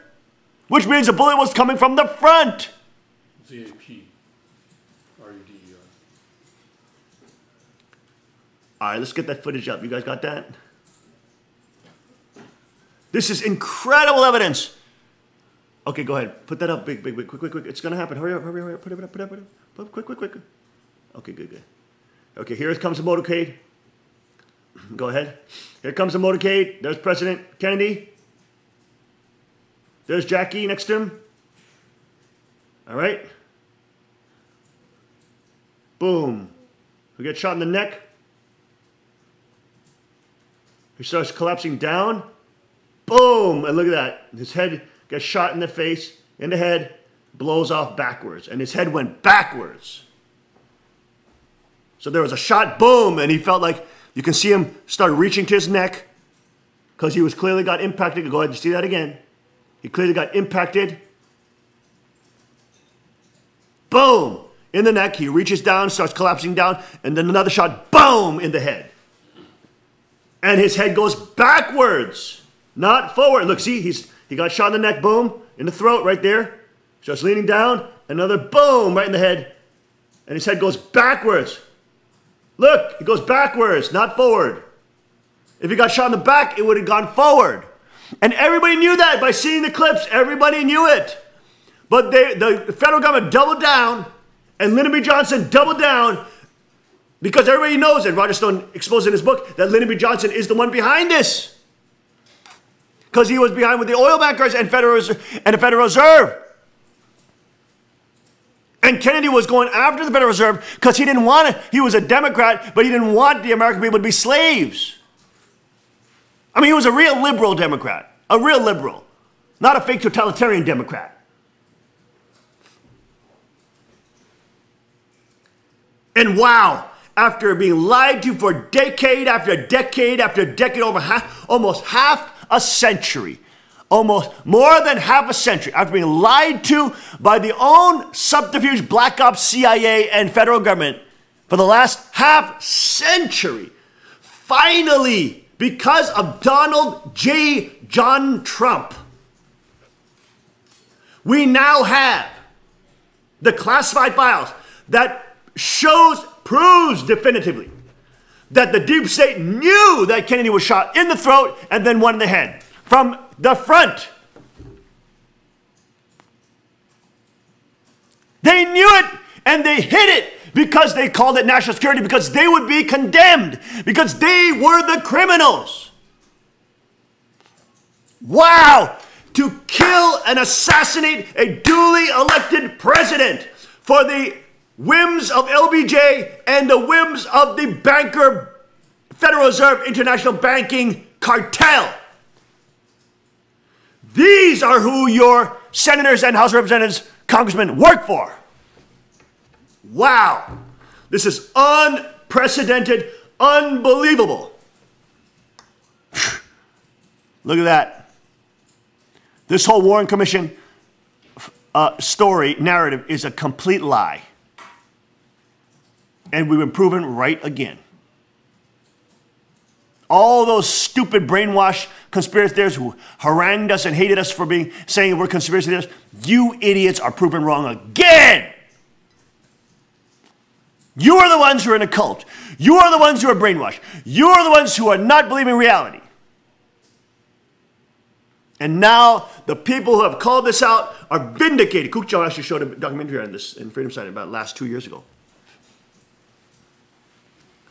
So again, we're vindicated. Again, we're proven right that the federal bureaucracy is a manipulative, deceptive, colluding, lying, treasonous enemy organization that is, of course, creating mutiny against the president and, of course, has been lying to the American people. Meanwhile, of course, they tax farm us. This is incredible, incredible, incredible, incredible, incredible. Absolutely incredible, folks. We are in such incredible times. Incredible times. It is so unbelievable. Did you actually think you'd live to see the day that you hear about the truth about the Kennedy assassination, that the deep state did it? We got to see it, folks, because of number 45, Donald John Trump. We'll be right back. Stay with us. Wow. And grace my fears relieved. How precious did that grace appear the hour I first believed.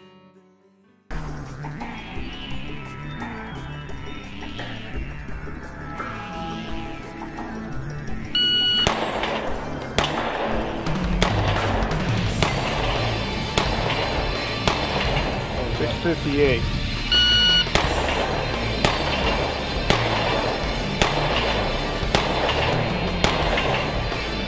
614.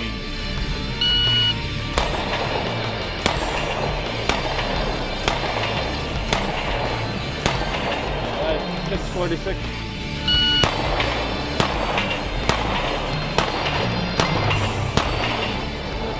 471. Hello folks, I'm Justin Moon, the president of Car Firearms Group, and today I've got the PM40 with True Glow night sights, and look at that, Magna porting. Look at that porting on that. This is our standard PM40 with the day sights, but now this model with the Magna porting and the True Glow night sights. What a difference.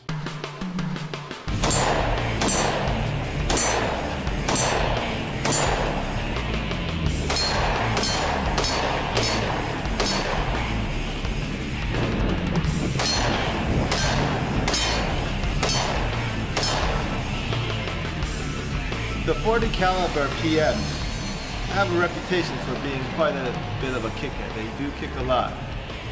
And so we put the Magna porting on these PM40s, and boy, what a difference does that make. It really makes this PM40 shoot a lot softer, reduces the muzzle flip, the recoil comes straight back into you, and becomes a very manageable pistol.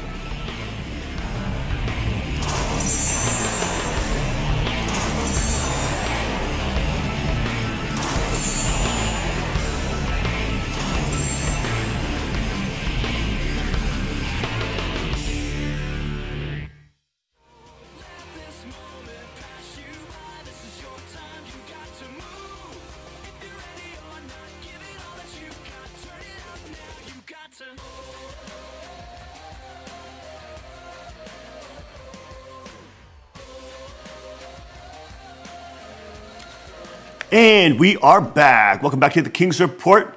Reporting live from the Trinity Palace, and King reporting in to all the kings and queens of the Kingdom of God. Let's go now to our quick headline news before we have our guest on for the third hour. Let's take a look at some of these headlines. The new religions obsessed with AI. Yes, not only is AI or artificial intelligence potentially taking all of our jobs, but it's also changing religion. This one goes on to actually explain how Americans trust technology. 42%, more than anything has improved American lives most of the 50 years. It's technology. They actually go into, in this article, different actual new religions that are centered around AI. Can you believe it, folks? Can you believe it? Science fiction, however, is quickly becoming science fact. The future is the machine. This is leading many to argue that we need to anticipate the ethical questions now rather than when it's too late. And increasingly, those taking up these challenges are religious, arts, and spiritual. In Sweden, for example, copimism is a recognized faith founded over a decade ago with branches internationally. It began on a pirate agency forum and is derived from the words copy me. They have no views on the supernatural or gods. Rather, copimism celebrates the biological drive, DNA to copy and be copied like digital monks. They believe that copying of information and dissemination of information is ethically right. Copying is fundamental to life, says their U.S. branch. There you go. We feel a spiritual connection to the created file. You see that? The potential for an out-of-control AI has encouraged warnings from some of the biggest minds, including Stephen Hawking, Bill Gates, and Elon Musk, who tweeted that it could lead to World War III. There you go. And of course, some of our most dangerous enemies receiving and utilizing this type of AI technology against us. But look at this, folks. It's actually moving towards AI religion. He notes, however, that the Gnostic humans can transcend the creator demiurge through, though even then, he says, we have the potential to reunite with the source from which we stem, etc., etc. And we need to explore AI, they say. Transhumanism and its cognates are represented by organizations like the Humanity Plus and Extropy Institute, which, of course, they believe that they can transcend life and death by merging with machines and becoming sort of these what do they call them? Cyborgs. That they become a new species of evolution and that we become obsolete. Of course, this is just man worshiping himself and worshiping Frankenstein because he creates it in his own image, which is kind of, that's a twisted man. It's a twisted. We have to trust God, the creator. He created us in his image. We don't want to trust man's image. That leads, the Bible says, to death and destruction. We want to trust God's image, and the apex of creation is humanity, is human being, is the human being. We are not descendants of the primates. We are not apes that are walking around, that are just smarter and more cerebral. We are the apex of God's creation. And it will not be a greater evolutionary step when we become some kind of cyborg in this transhumanistic, dystopian, apocalyptic sort of movie that they're living in. That is not, they call it a trans-B-man, transitional bioelectric human being. There is also the Christian Transhumanist Association. I think I'm going to disagree theologically with them quite a bit. But there you go, folks. That is new religions obsessing about AI. And of course, AI is a dangerous technology. Warnings by the top AI technological developers like Elon Musk, Stephen Hawking, top physicists, you name it, because that technology always is dehumanized and always just seeks to solve problems. And of course, they will see human beings as the problems. Why is all the war created? Because of human beings.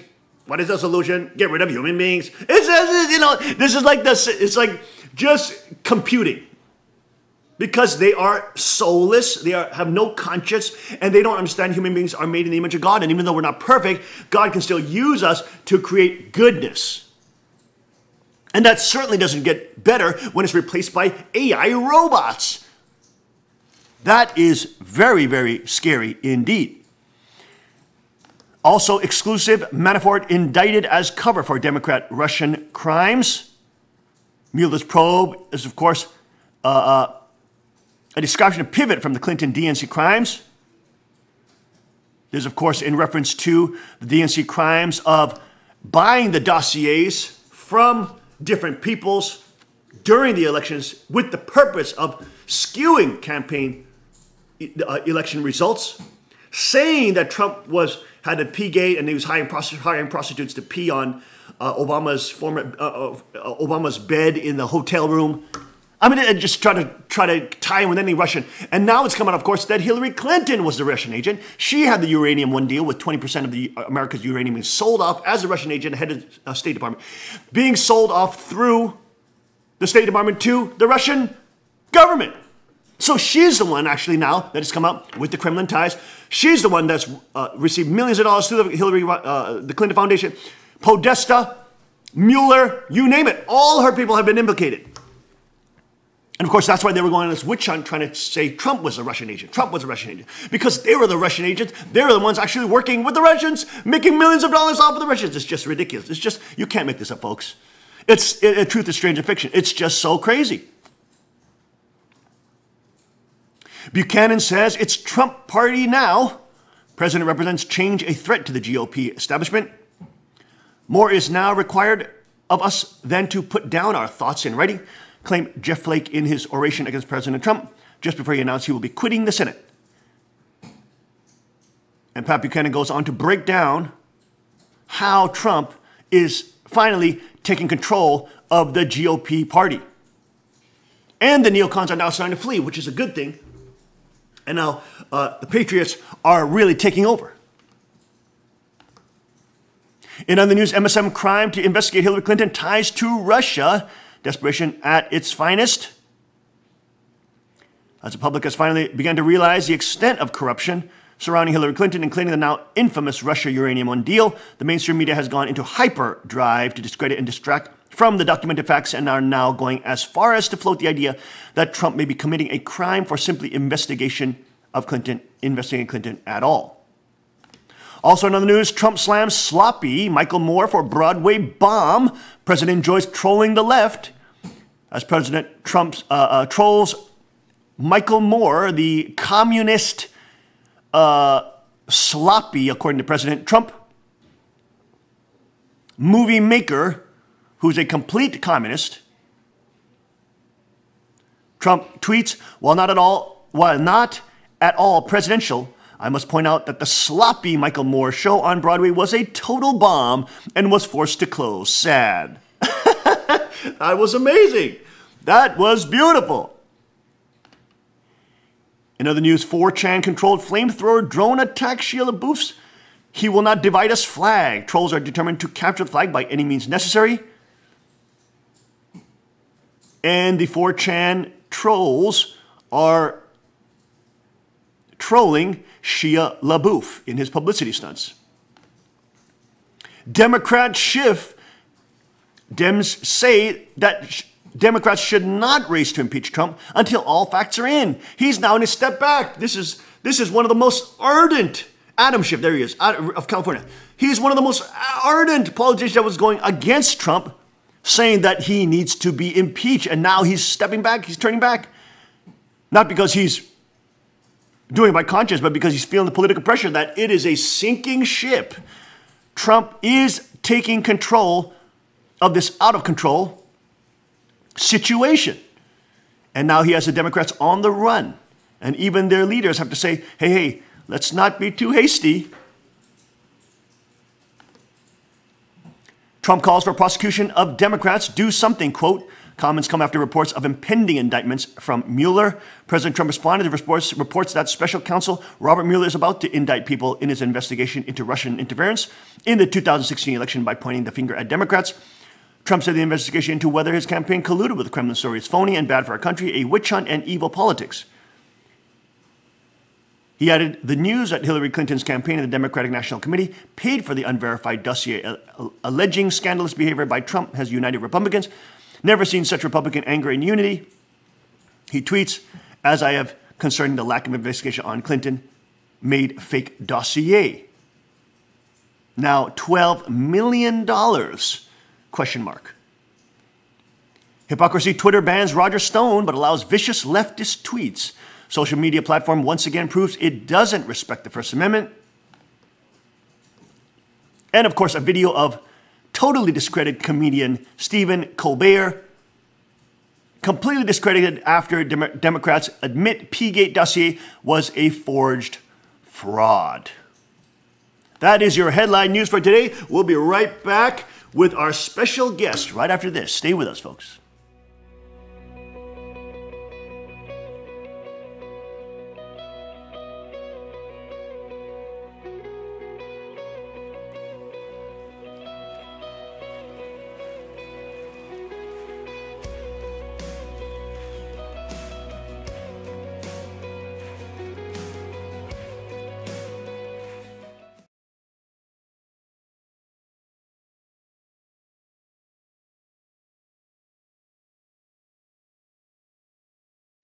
Sometimes absence education gets a stereotype for being weak or unrealistic, but urban life training is absolutely very real and upfront with detailed statistics, real life examples about the detrimental psychological and physical effects of premarital sex.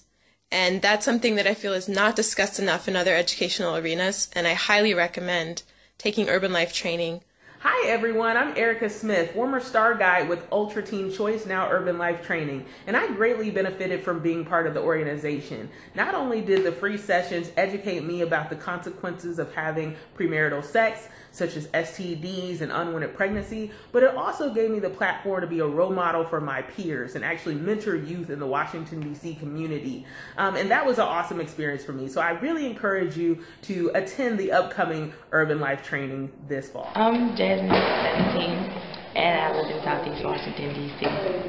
I think everybody should really come to the Ultra Teen Choice meetings. They're really informative. You should come. And if you're interested in learning more about like stuff you didn't know was in the Bible, like stuff you just didn't learn, or if you really, really, really are serious about being abstinent, I really think you should be here. Like everybody should come. Keep telling all my friends, all the people I see at school, you know, but I think that everybody should just join the group so that we could grow in Christ and become part of the true family. I believe that the information that they have is really life-changing and, practical. And so what he's sharing with you is real life, thing that is happening right now, in our world as it pertains to marriage and living a sexually pure life and, making the right choice, whether you are a teenager, an adolescent, a young adult, whether you are single or you're married, you're looking to be married.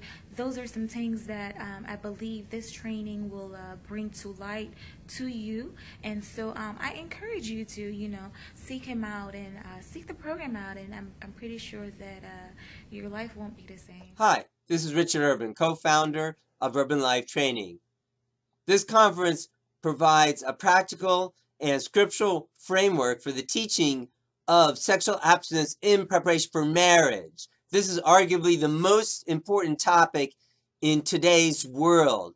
So we hope that you'll come out and take advantage of these great resources that will help you and also the youth and young adults, be leaders in this topic in your community. We look forward to seeing you November 24th through 26th, and register now to receive early bird discounts. We'll see you then.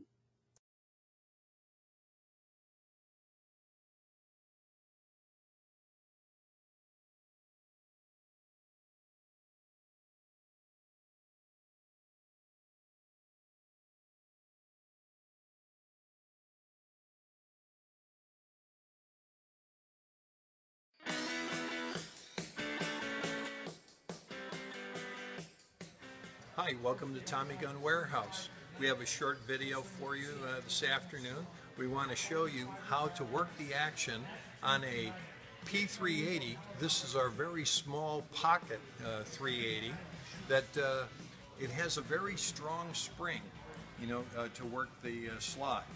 And this is because it's a very small gun, and we need to have that extra spring tension to actually make the gun work properly. So today I want to show you how to properly work the action. Ladies sometimes find it very difficult, not to mention some men find it difficult to work the slide. Okay, so I just wanted to show you how to hand a firearm to someone properly. The ejection port should be up, the slide is back, and nothing in the magazine well. Then you take this and you hand it to somebody in this manner. They should then verify that it is empty and nothing in the magazine well. And now what I want to show you is how to work the action on this P380. It's sometimes difficult for men and many times difficult for women, but if you know how, it's not that difficult. So a die is going to start out by facing at a 45-degree angle downrange. The gun is going to be, the axis of the barrel is going to be the same axis as her forearm.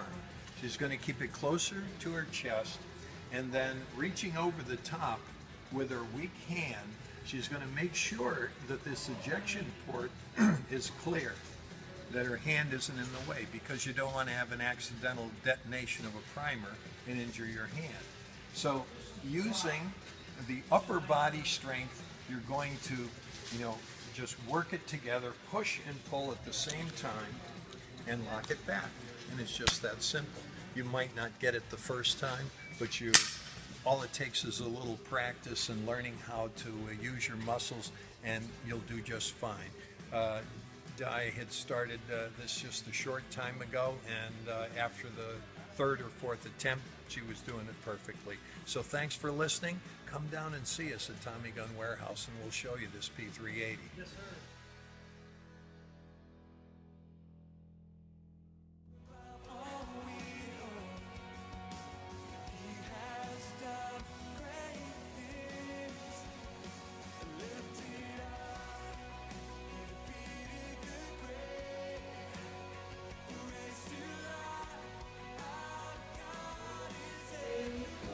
And we are back. Welcome back to the King's Report this Monday, October 30th. There it is, folks. Here it is, right here. October 30th, 2017. Thank you, reporting live from the Cheonggyegung Palace to all the kings and queens of the Kingdom of God.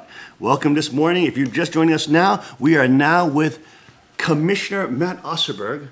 What an incredible patriot. Sometimes I know I drive him crazy.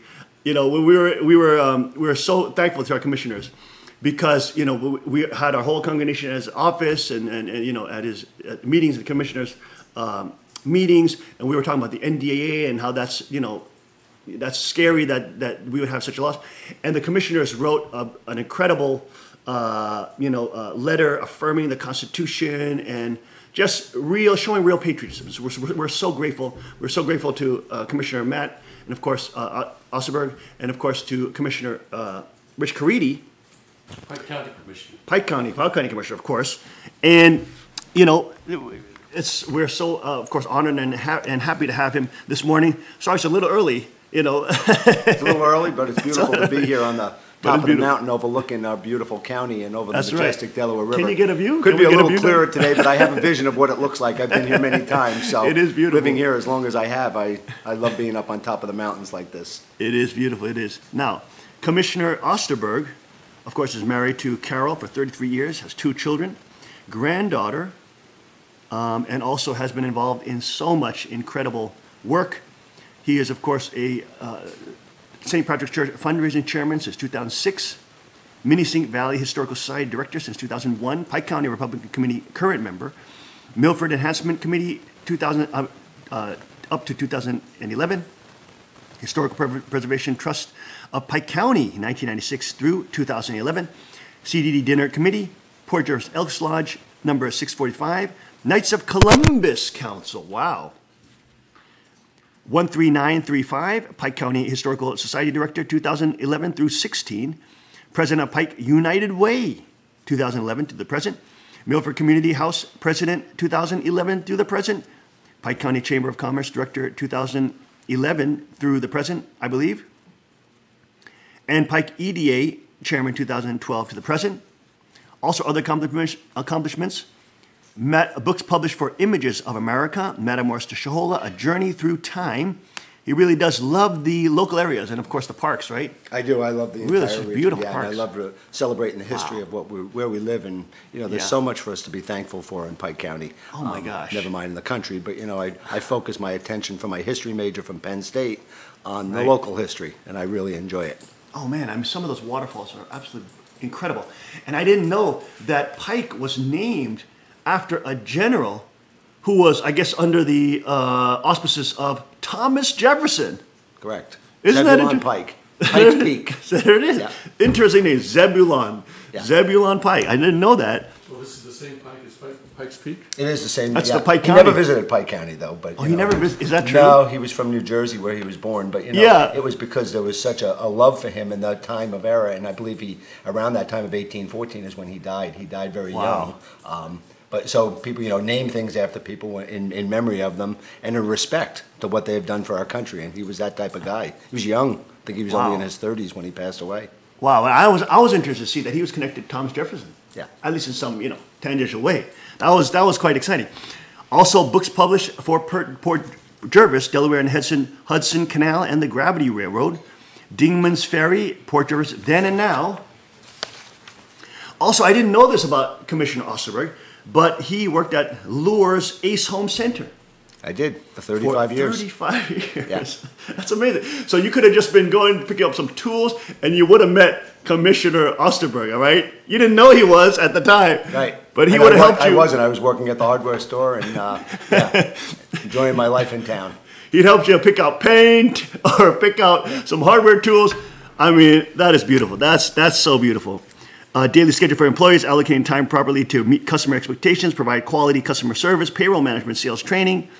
And of course, Milford, your council president, some of his accomplishments through 2011, acquired a $3 million grant for water supply upgrade. I am proud. You know, Pike County is one of the counties, according to the statistics, that doesn't put like the fluoride and the chemicals in the water.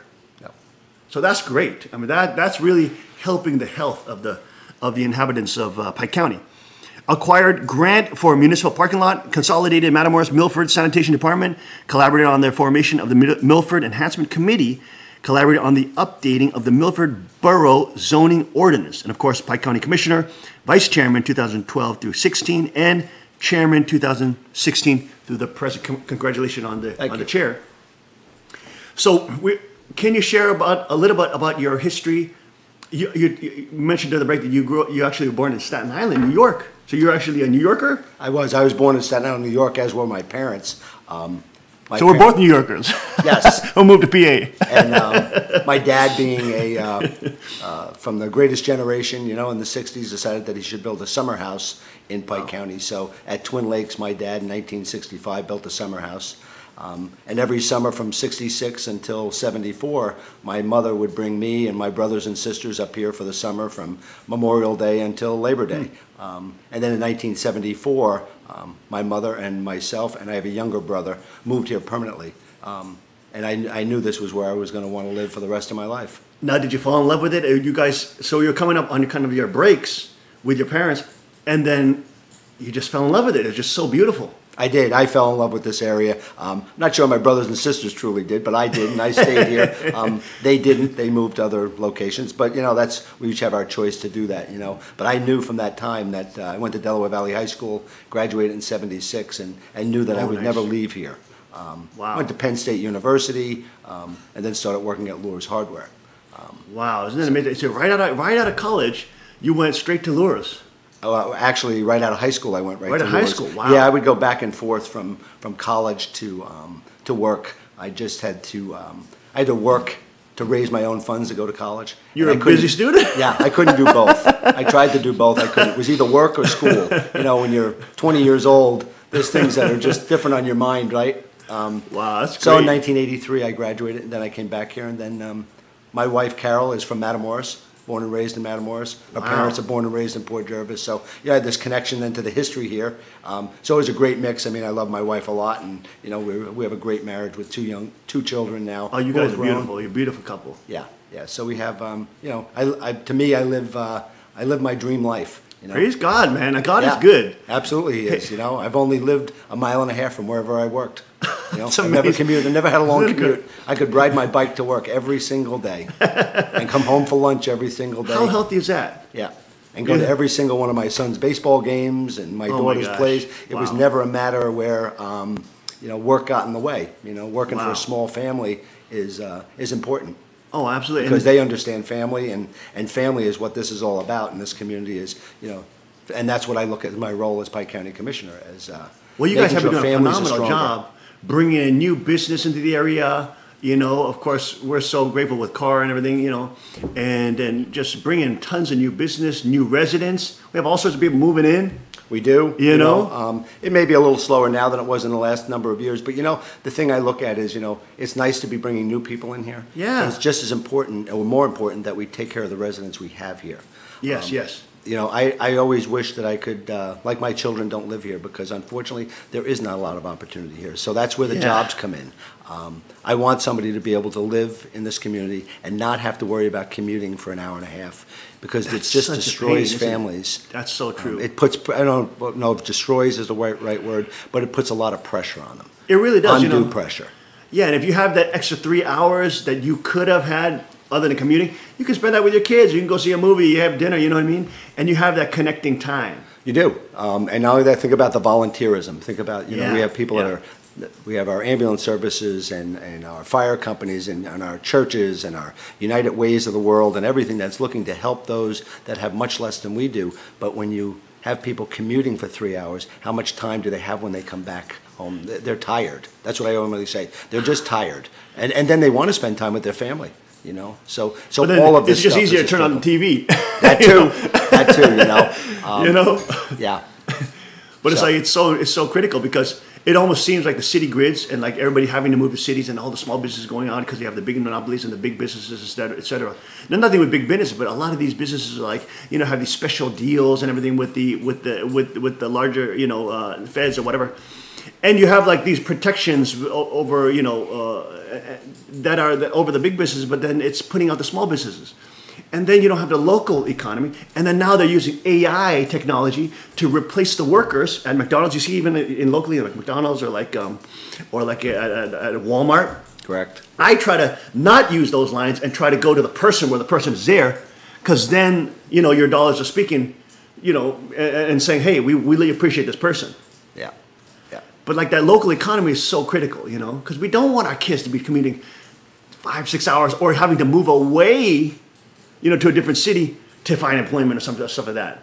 That's correct. You know, it ends up splitting up families, you know. Yeah. You know, how important it is that young kids live around their grandparents. Oh, my all goodness. Of that stuff that's so important, you know. That's how it used to be. Yeah, that's how it was with me. My grandmother lived a mile away from me in Staten Island. I went to have lunch with her every Wednesday, you know. And I was lucky enough to be able to be here when my children went most weekends. And, you know, my mother-in-law is still living in Matamoros for 65 years. And Wow. my son was just home. He went and visited his grandmother. He went and had meatballs. She's an Italian, so she loves to cook. Hey! You know? so he went there. You don't have to be Italian to love the meatball, Yeah, I know, man. but, you know, but you do have to, if you really want to cook them. I know, you need the Italian grandma. Hey, nonna, baby. Yeah. There's a special knack to making those meatballs. Yeah, that's right. You got to get those special But that meatballs. stuff is important, you know, and my son, you know, he's 28 years old and he's an attorney, but, you know, he made a point of coming home to visit us, but then at the same time made a point in spending an hour or 2 hours with his grandmother, who's, you know, 92 years old and just loves to have her grandson come home and sit there and eat a couple of meatballs with her, you know. But that's what family is, right? Oh, That's, man, I mean, how those are important that memories. is for the fabric of society. Yeah.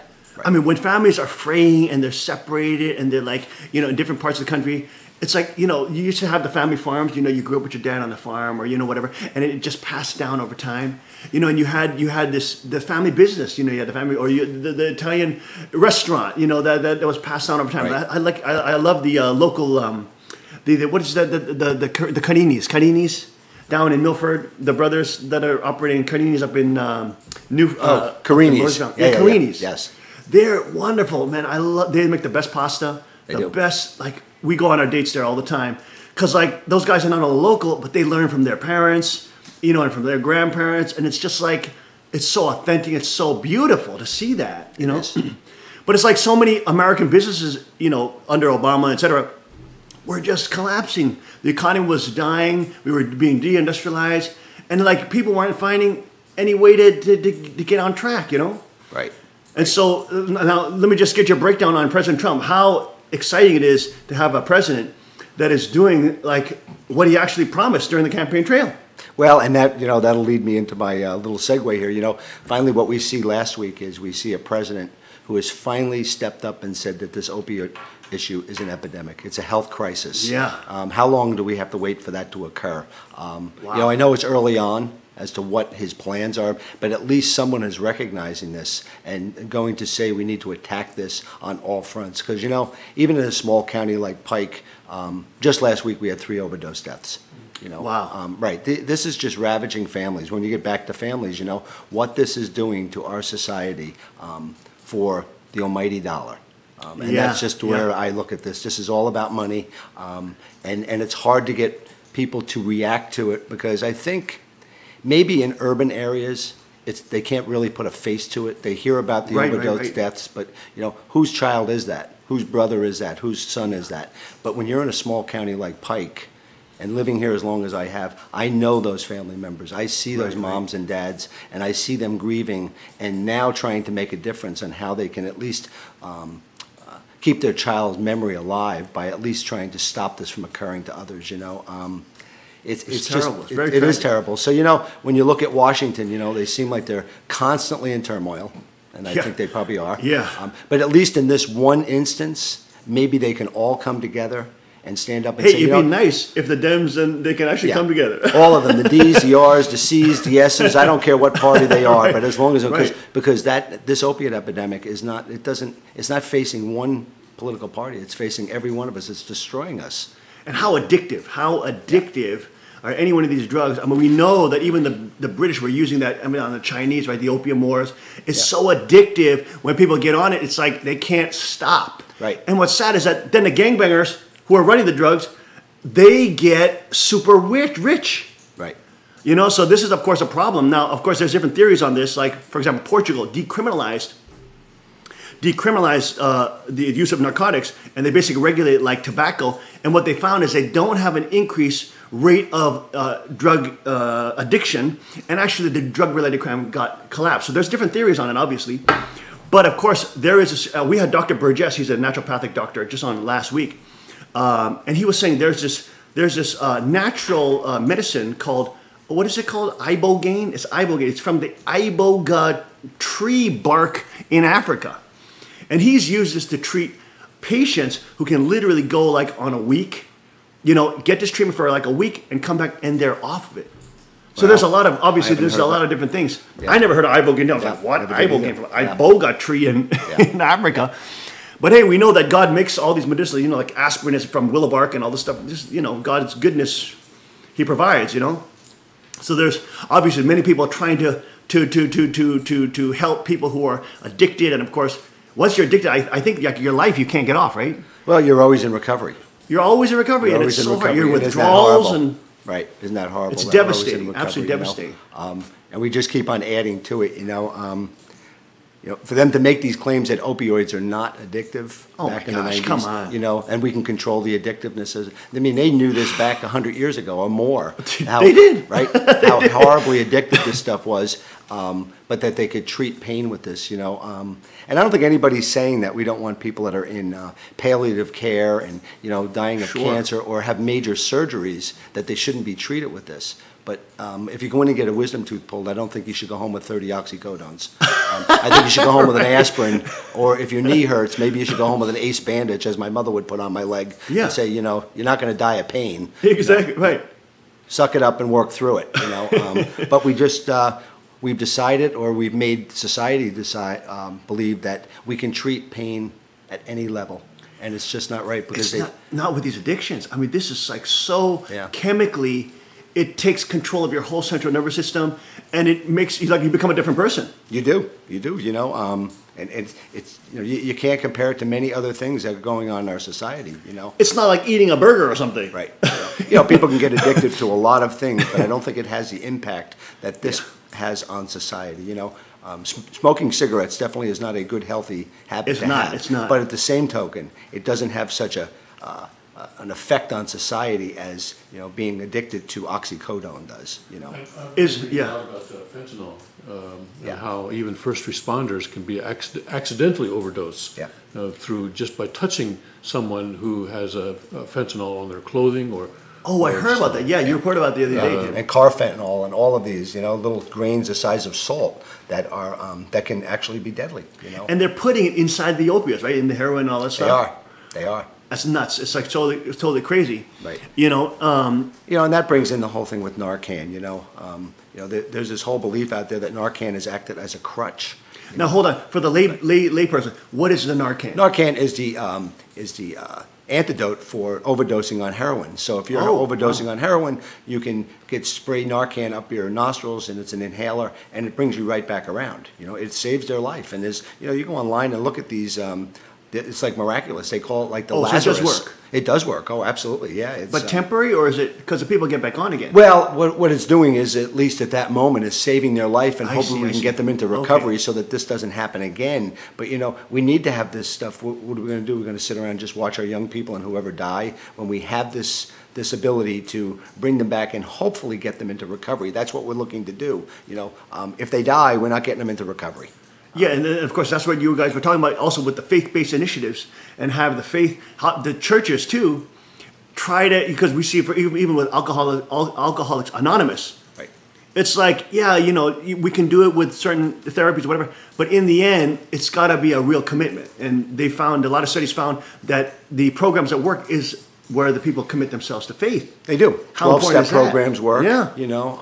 There's a number of other ones out there that maybe aren't faith-based, but whatever, I look at it, whatever it takes, whatever it is that you find that saves your life and saves your family, it's a commitment for life, when you get into these recovery programs, because it's no different than alcoholism or anything. You always have that temptation to maybe take that next drink. When you smoke cigarettes, you may always have that temptation to smoke that next cigarette, but you just have to build the strength, and you build the strength either through these organizations or through yourself, Right, or through horrible things that happen in your life, Yeah, What would you cause and like to see effect. from Washington or from Harrisburg?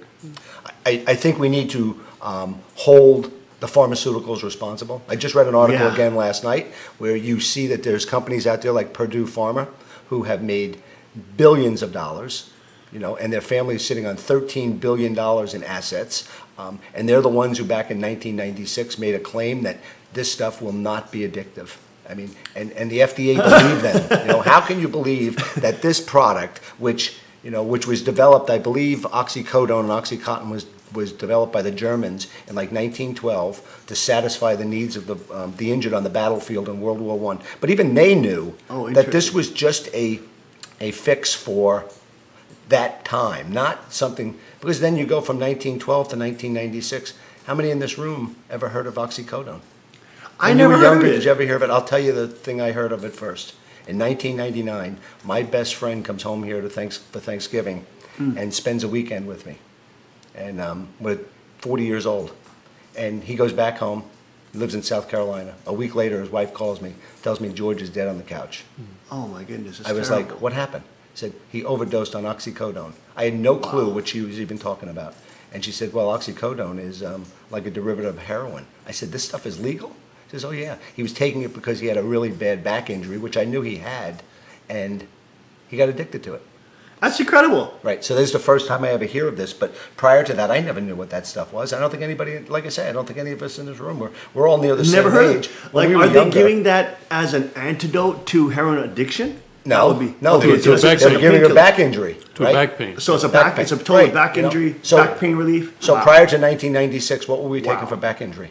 We weren't taking oxycodone, but they had something because people were surviving and living through all of this stuff, Wow. So what do I think they need to do in Washington? I think they need to sit down, as they did with the tobacco industry, and hold them responsible. Maybe not completely. People have a responsibility in their life also. We all make choices, and our choices are, sometimes risky behavior brings risky results, right? And sometimes right. you need to be held responsible. Yeah, but at that's the right. same token, if I keep on going on TV or someplace and telling you to take this and take this, Yeah. or, smoking cigarettes is good for you, right? And there was a time where they told you that, right? And I was a smoker, so, I fell into that, and maybe just from habit from my parents or whatever, right? But they were held responsible. Yeah. And look at the difference that has happened now through education programs with cigarette smoking. Barely anyone smokes anymore. They know it's a real health risk. Right. 30 years ago, 40 years ago, if we were sitting in this room, I guarantee one of us would be smoking a cigarette. And the other ones wouldn't even think twice about it, right? Yeah. We wouldn't even think Secondhand about it. smoke, yeah. Yeah, we wouldn't even think anything about it. You'd have a fan on and say, hey, maybe you should put that out. It's burning my eyes. But, so maybe we need to have I believe that we need to have the pharmaceutical companies step up and help us through recovery, through education. There's prevention, recovery, or treatment and recovery. Getting prevention is building schools and getting programs in schools to help parents through these times that are going to affect their children moving up slowly. We run a program right now that we were able to institute in the schools called Strengthening Families, which isn't just about addiction. It's about everything. It's about just what it says, strengthening families. It's for all families. It's just making us stronger. And what it does is it teaches people about risky behavior. It teaches people to be aware. Yeah, it empowers you. Just know, what's going to be coming up. And consequences. Yeah, There's consequences when you do risky stuff. That's right. Yeah, there's consequences. So you know, we help the school districts develop this. You know, through Penn State University, through Iowa State University, because there's a lot of programs out there that are evidence based that can help families, and it builds character. It builds neighbors. It's what we found is 15 families sit in a room. This is an after school program. It's not just the children. It's mom and dad and the children, and they all sit and they go through different lessons and different scenarios of what they may face as they move forward into 7th and 8th grade. We're all in 7th and 8th grade. We know the pressures that can happen when you're in school. You know, peer pressure, definitely. and it's even more. It's harder now. I mean, you think about the pressure of this phone, the cell phone, right? Everything. Right. You know, everything's at the your living thumbs, machine. You know? Right? Yeah. So we're looking to do that because it's important that we build this community up. That we strengthen everything that's here. You know. Well, you made such an important point about the whole pharmaceutical issue because we're talking with Dr. Burgess about that. He's a medical doctor, has various medical degrees, but he's been treating patients, et cetera, for many years. But he was saying that's a problem. Like one of the biggest treatments that they're giving for heroin addiction is an actual derivative of opium. So it's like, what? It's like, hello, and then the pharmaceuticals are making billions off of this, literally billions. Yeah. I mean, it's absolutely crazy. And then, of course, you have a situation where the gangbangers are getting wealthy. You have Dr. Williams wrote about even how the CIA is the U.S. the federal government in Afghanistan. We're like producing 97% of the poppy field, so that's a problem too. Sure. So we have a serious problem, like systemic problem. And did you see the JFK files that are coming out? Yeah. Wow, the Surgeon General in the files. The Surgeon General, his report. Kennedy was shot in the throat and in the head. So that goes against the Warren Council report, which was he was shot in the back. So now it's just like it's unraveling. Right. You know, the American people have been lied to by Washington for the last 3 years now? Yeah. And they just kept it under wraps. Yep. Like how important is it to have real patriots locally on the ground, like yourself, like Caridi, like Rich, that are signing up for the people? Yeah. I mean, this is like absolutely critical. We'll be right back, folks, with more with our commissioner, Matt Osserberg. Stay with us.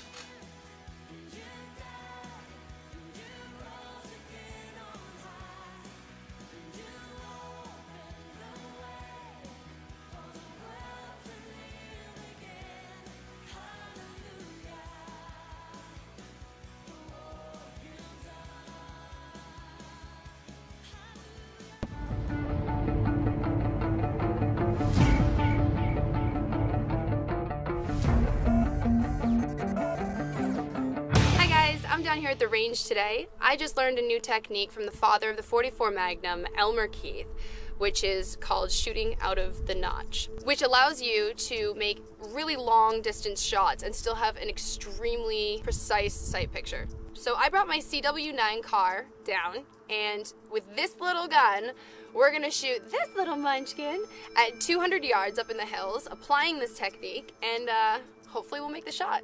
To apply this technique, instead of using the blade of the front sight lined up with the top of the rear sight, I'm going to take the dot of the front sight and raise it up so that it's out of the notch, but I'm still going to keep the front sight on my target. Bringing that front sight up like that is going to compensate for the bullet drop over that excessively long distance with just this little gun. So if applied right, we should be making contact. Let's see how it goes.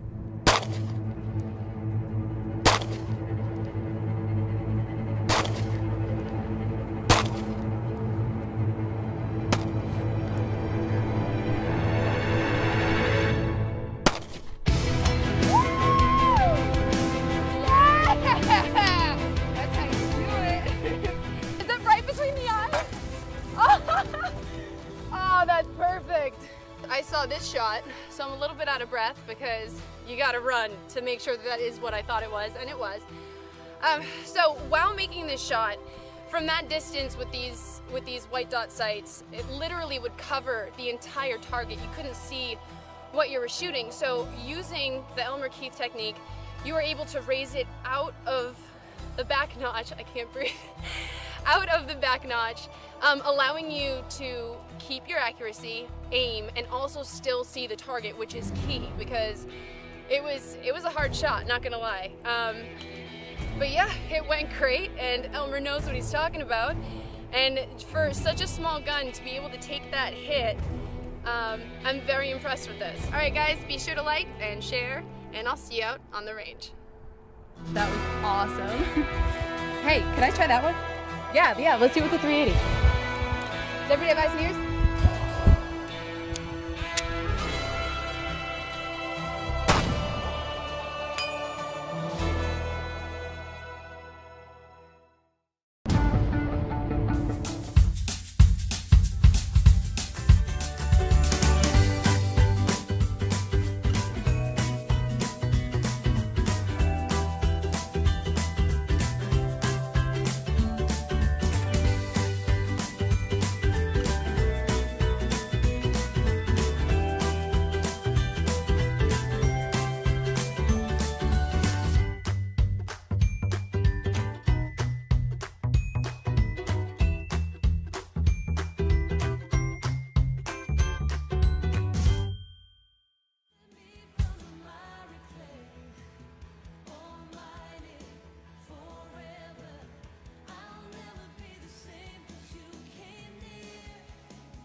Car Arms, Magnum Research, and Auto Ordnance.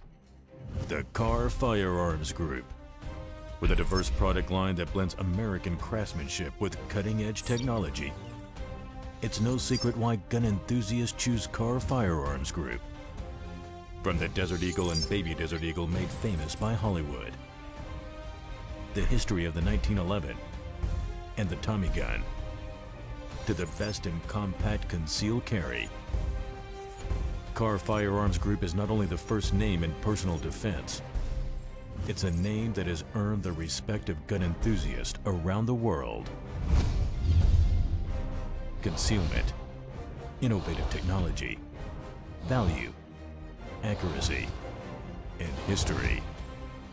Car Firearms Group. Made in the USA. Visit car.com today.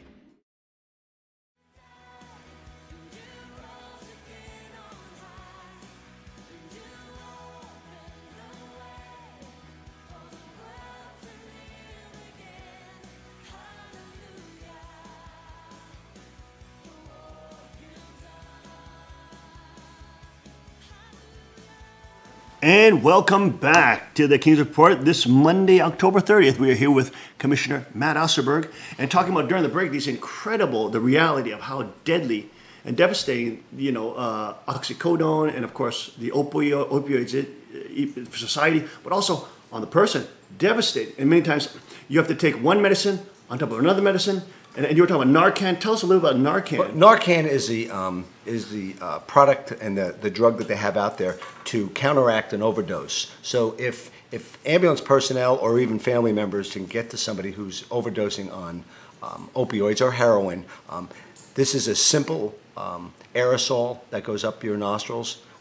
Which basically brings you back to life. I mean, there's proven facts. It's it's been used all over. There's thousands of saves by EMS personnel and by family members. Some people call it a crutch for opiate addiction, but at least we're saving their life at that moment and hopefully get them into recovery. Isn't that what this is about? It's trying to save people's lives. I hear people use the word crutch, and it angers me to think that there is people out there that say, the police department shouldn't carry it because, it's just making people want to overdose because they know we're going to come and save them. I don't. There's no proven points to that at all. You'll see that there's words out there. They call them Narcan parties. That people that are addicted to heroin are buying heroin and also buying Narcan. And if their buddy overdoses on Narcan, on opium, they will give them the Narcan. Well, again, Pennsylvania State Police, there's articles out there. Pennsylvania State Police have no proven factual evidence that that has ever occurred. And when you think about somebody that's in the throes of addiction of heroin, oh man, they're out there looking for heroin. They're not out there looking for Narcan. They're not taking $150 right. and going to go buy some Narcan. They're going to go buy some heroin. You know, these are like these urban myths that really need to be dispelled, because it's right. not it's killing our children. When you hear the police department, is a prescription or what it is it's an over-the-counter, but it has a standing order prescription at the drugstores. So what that means is that the Surgeon General, Physician General in the case of Pennsylvania, has put out a standing order. Any one of us can go into a drugstore and we can go to the pharmacist and we can say we want a prescription of Narcan, or naloxone is the same product. And they will give it to us, but they give it to us as a prescription. So you register yourself like you're getting any other prescription that you get. You know, and that also brings up some stigma, because in a small town like Milford or a small county like Pike, I have to go into the drugstore, announce across the counter that I want naloxone, so that my neighbors can hear this. And you know, there's already enough stigma with heroin. Get into everybody's business, right?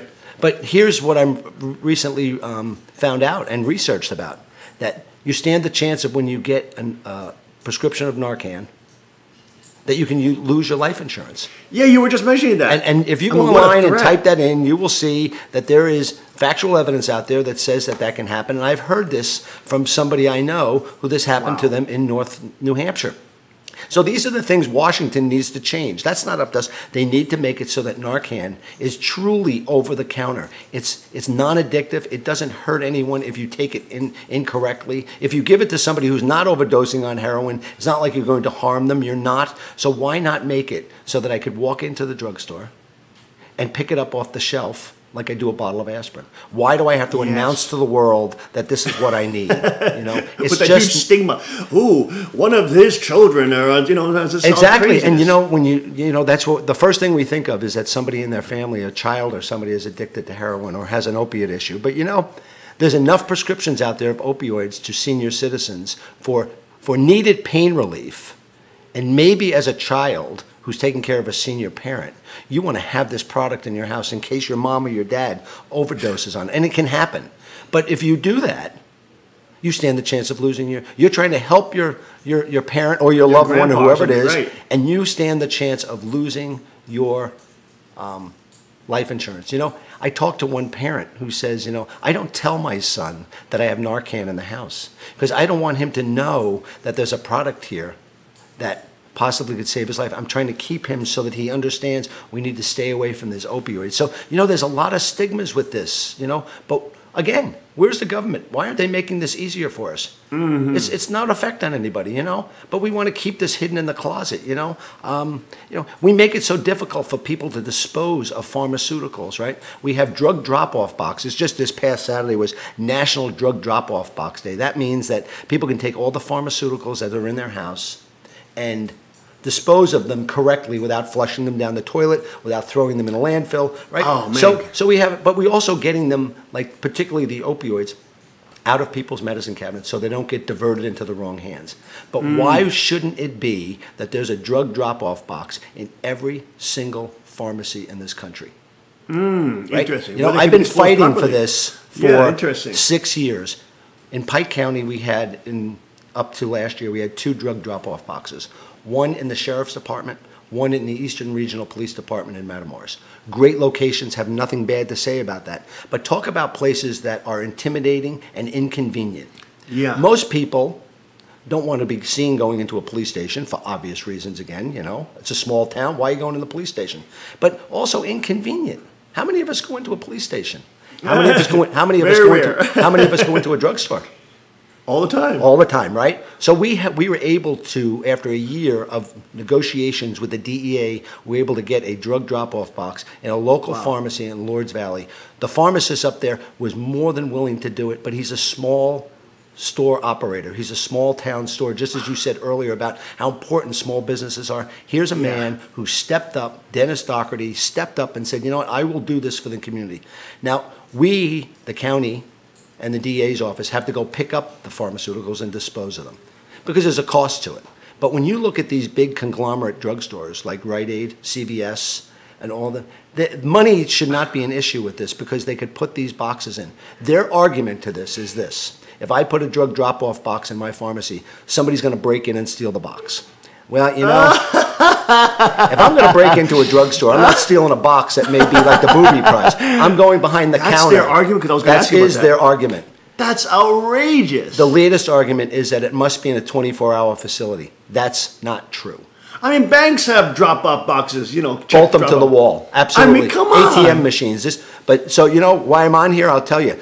The public needs to demand from the CVS's and the Rite Aids. They need to put them in, and they need to pay for them. Don't depend on us. You're making money on this. We are in this world are more concerned what we do with a plastic bottle and newspaper and cardboard than what we do with pharmaceuticals. Or opioids, right? Right, all of them. Because, my gosh. You know, this is an environmental issue. We're flushing this stuff. We're disposing of it. Oxycodone, that's an opioid. Yeah, that's opioids. But any pharmaceuticals, whether it's aspirins, antibiotics, how many times do you read that there's a ton of antibiotics in our drinking water? Why is it in there? Yeah, well, part of it is that. because we absorb it in our body and we discharge it. We understand you're not going to control that. But why shouldn't we be able to make sure that when people have unused and unwanted pharmaceuticals, they put them in a Ziploc bag, throw them in the box when they go to the pharmacist. It's a simple concept, but you know, I'm to the point with Washington and Harrisburg where if it's practical, it's impossible, and they should put that on their hats because it just makes no sense anymore. To all of these government agencies, they find more reasons to say no than to say yes. And you know, there's a million reasons to say no, and normally one good reason to say yes. But you talk to them, I don't care whether it's the congressman, whether it's anybody in Washington. They look at you and they just put up a roadblock and say, no, we can't do that. You need a 24-hour facility. Well, no, that's not true. Well, they're going to steal the box. Well, I really don't think that that's the case. I can bolt it to the floor and make it more difficult. Oh, they're going to steal the box. Yeah, I'm going to steal the box. You know, that could be filled with, I don't know, aspirin or nothing. It could be empty, right? Sugar pills. Well, yeah, right. You know, it's just very frustrating. So some permits are required to establish for a pharmacy to having a box like this available?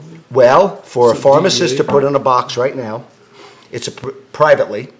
It's a little more difficult when we get involved with having law enforcement come in to pick up the drugs as we do right now in the one in Lords Valley.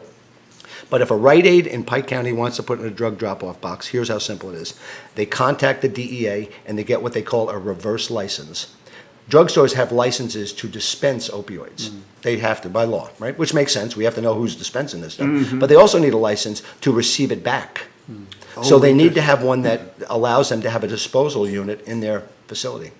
And that's how simple it is. They then contact the corporation. You know, I'm sure a lot of people are aware of a company that's called Sharps. You see these in doctors' offices where people take old, like if you're diabetes, you have syringes and you need to dispose of them. There's a box that you put these in. Okay, that company also has what they call MedSafe. MedSafe, a pharmacy can call up MedSafe, order the box, get the license, install the box, and there's a whole procedure of getting rid of them. And it costs a few $1,000s a year to get rid of, I believe, 183 pounds of pharmaceuticals, anything, right? Once the box is filled, you seal the box up, you give it to the UPS man. It has a sealed number on it from the DEA. This is all DEA approved, by the way. And it gets shipped to a facility in Texas and it's disposed of. And the pharmacy pays for the disposal of this, you know? When you go into Home Depot, you're allowed to drop off batteries, right? Who's paying to get rid of the batteries? Home Depot is. They're doing a responsible corporate thing. I work for an Ace Hardware store. We used to have it where people could drop off old batteries, old cell phones. And that wasn't we didn't have to do this, but we felt to be a leader in the community and doing this, right? Well, Rite Aid and Walgreens and CVS, I'm calling them all out. Do the right thing and step up to the plate and stop finding excuses as to why you shouldn't do this. Back to just this past Saturday was National Drug Drop-Off Day. Every day should be National Drug Drop-Off Day. That's really interesting because, like, you have the situation where they could do it very easy, quite simply. I mean, just getting that reverse license and just installing a box or even that little plastic thing that they get from the DEA. It's not like it's a huge impediment to their business activity. No, it looks like a mailbox. It looks like a mailbox. And every it's like installing a mailbox. and most times when you go into a Rite Aid, the pharmacist is behind a glass enclosure. Window. Yeah, right. He's fully protected for good reasons, right? Right. So at night when they close, don't they pull down steel shades that close up their whole pharmacy? They do. They do, right? So put a hole in the wall there with a little mail slot that opens on a hinge. The box is behind them with there, and you bolt it to the wall. Me and you walk into the pharmacist, go up, open up the slot, drop it in, push it in like we're mailing a letter, and it falls into a box. How much easier could I make it for these people, but they still resist it?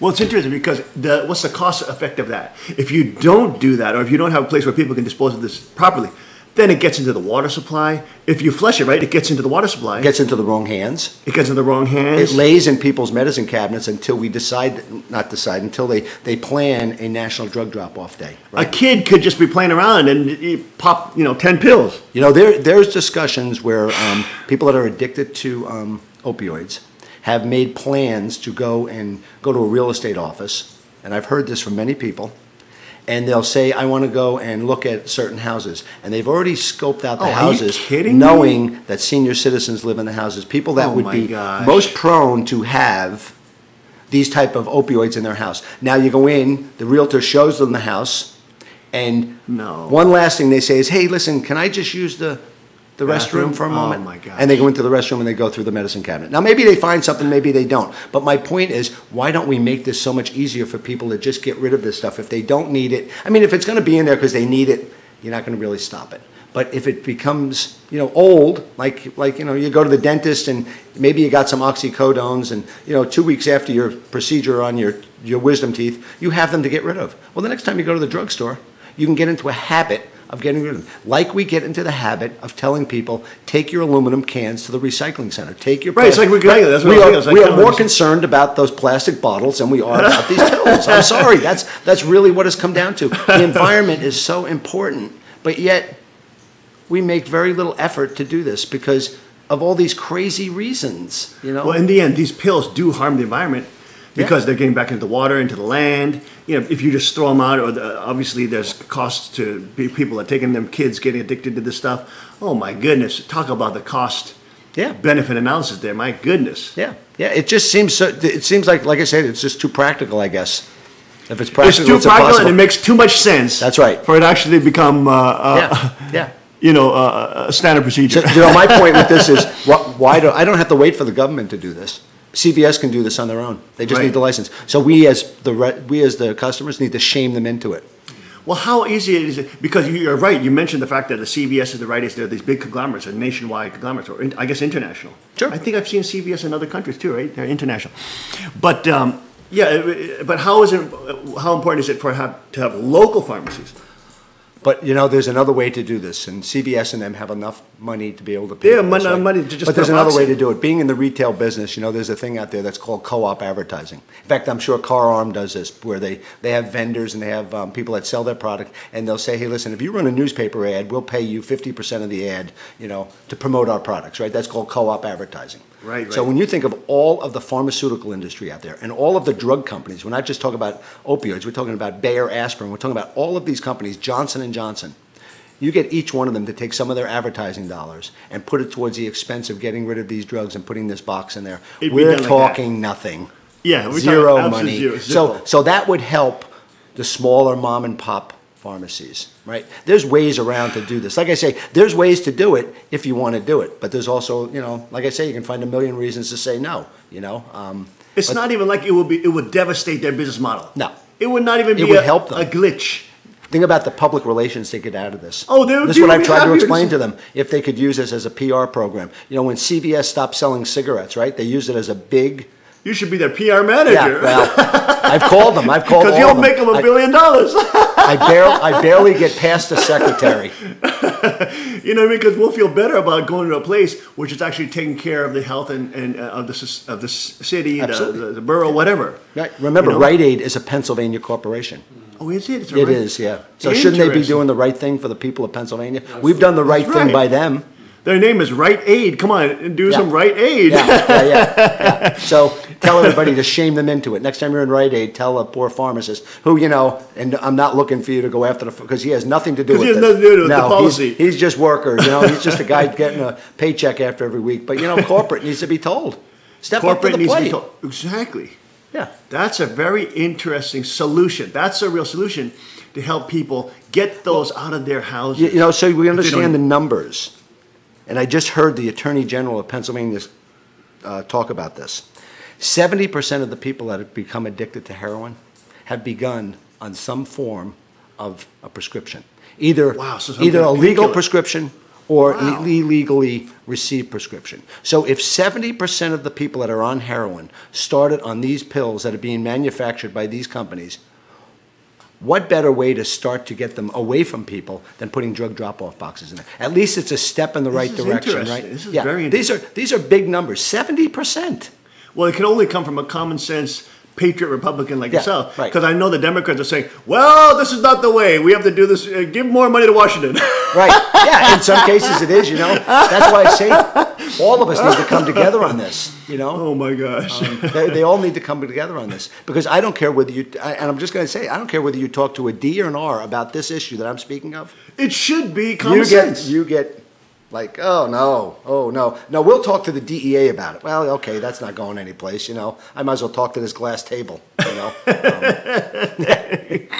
You have to laugh after a while because it just seems practical, right? Well, we're so grateful for the job that you guys are doing and how you're standing up for the citizens and, you know, just protecting the Constitution from all, because you have so many people that are trying to tear it into shreds. I mean, we saw that with the Obama administration. We saw it in Washington. We see it with the cover-up of the Kennedy stuff. And we just need patriots who are there, hardworking, 34 years in ACE, you know, hardware, you know what I mean, serving the neighbors of Milford. I mean, this is fantastic. This is what America's all about.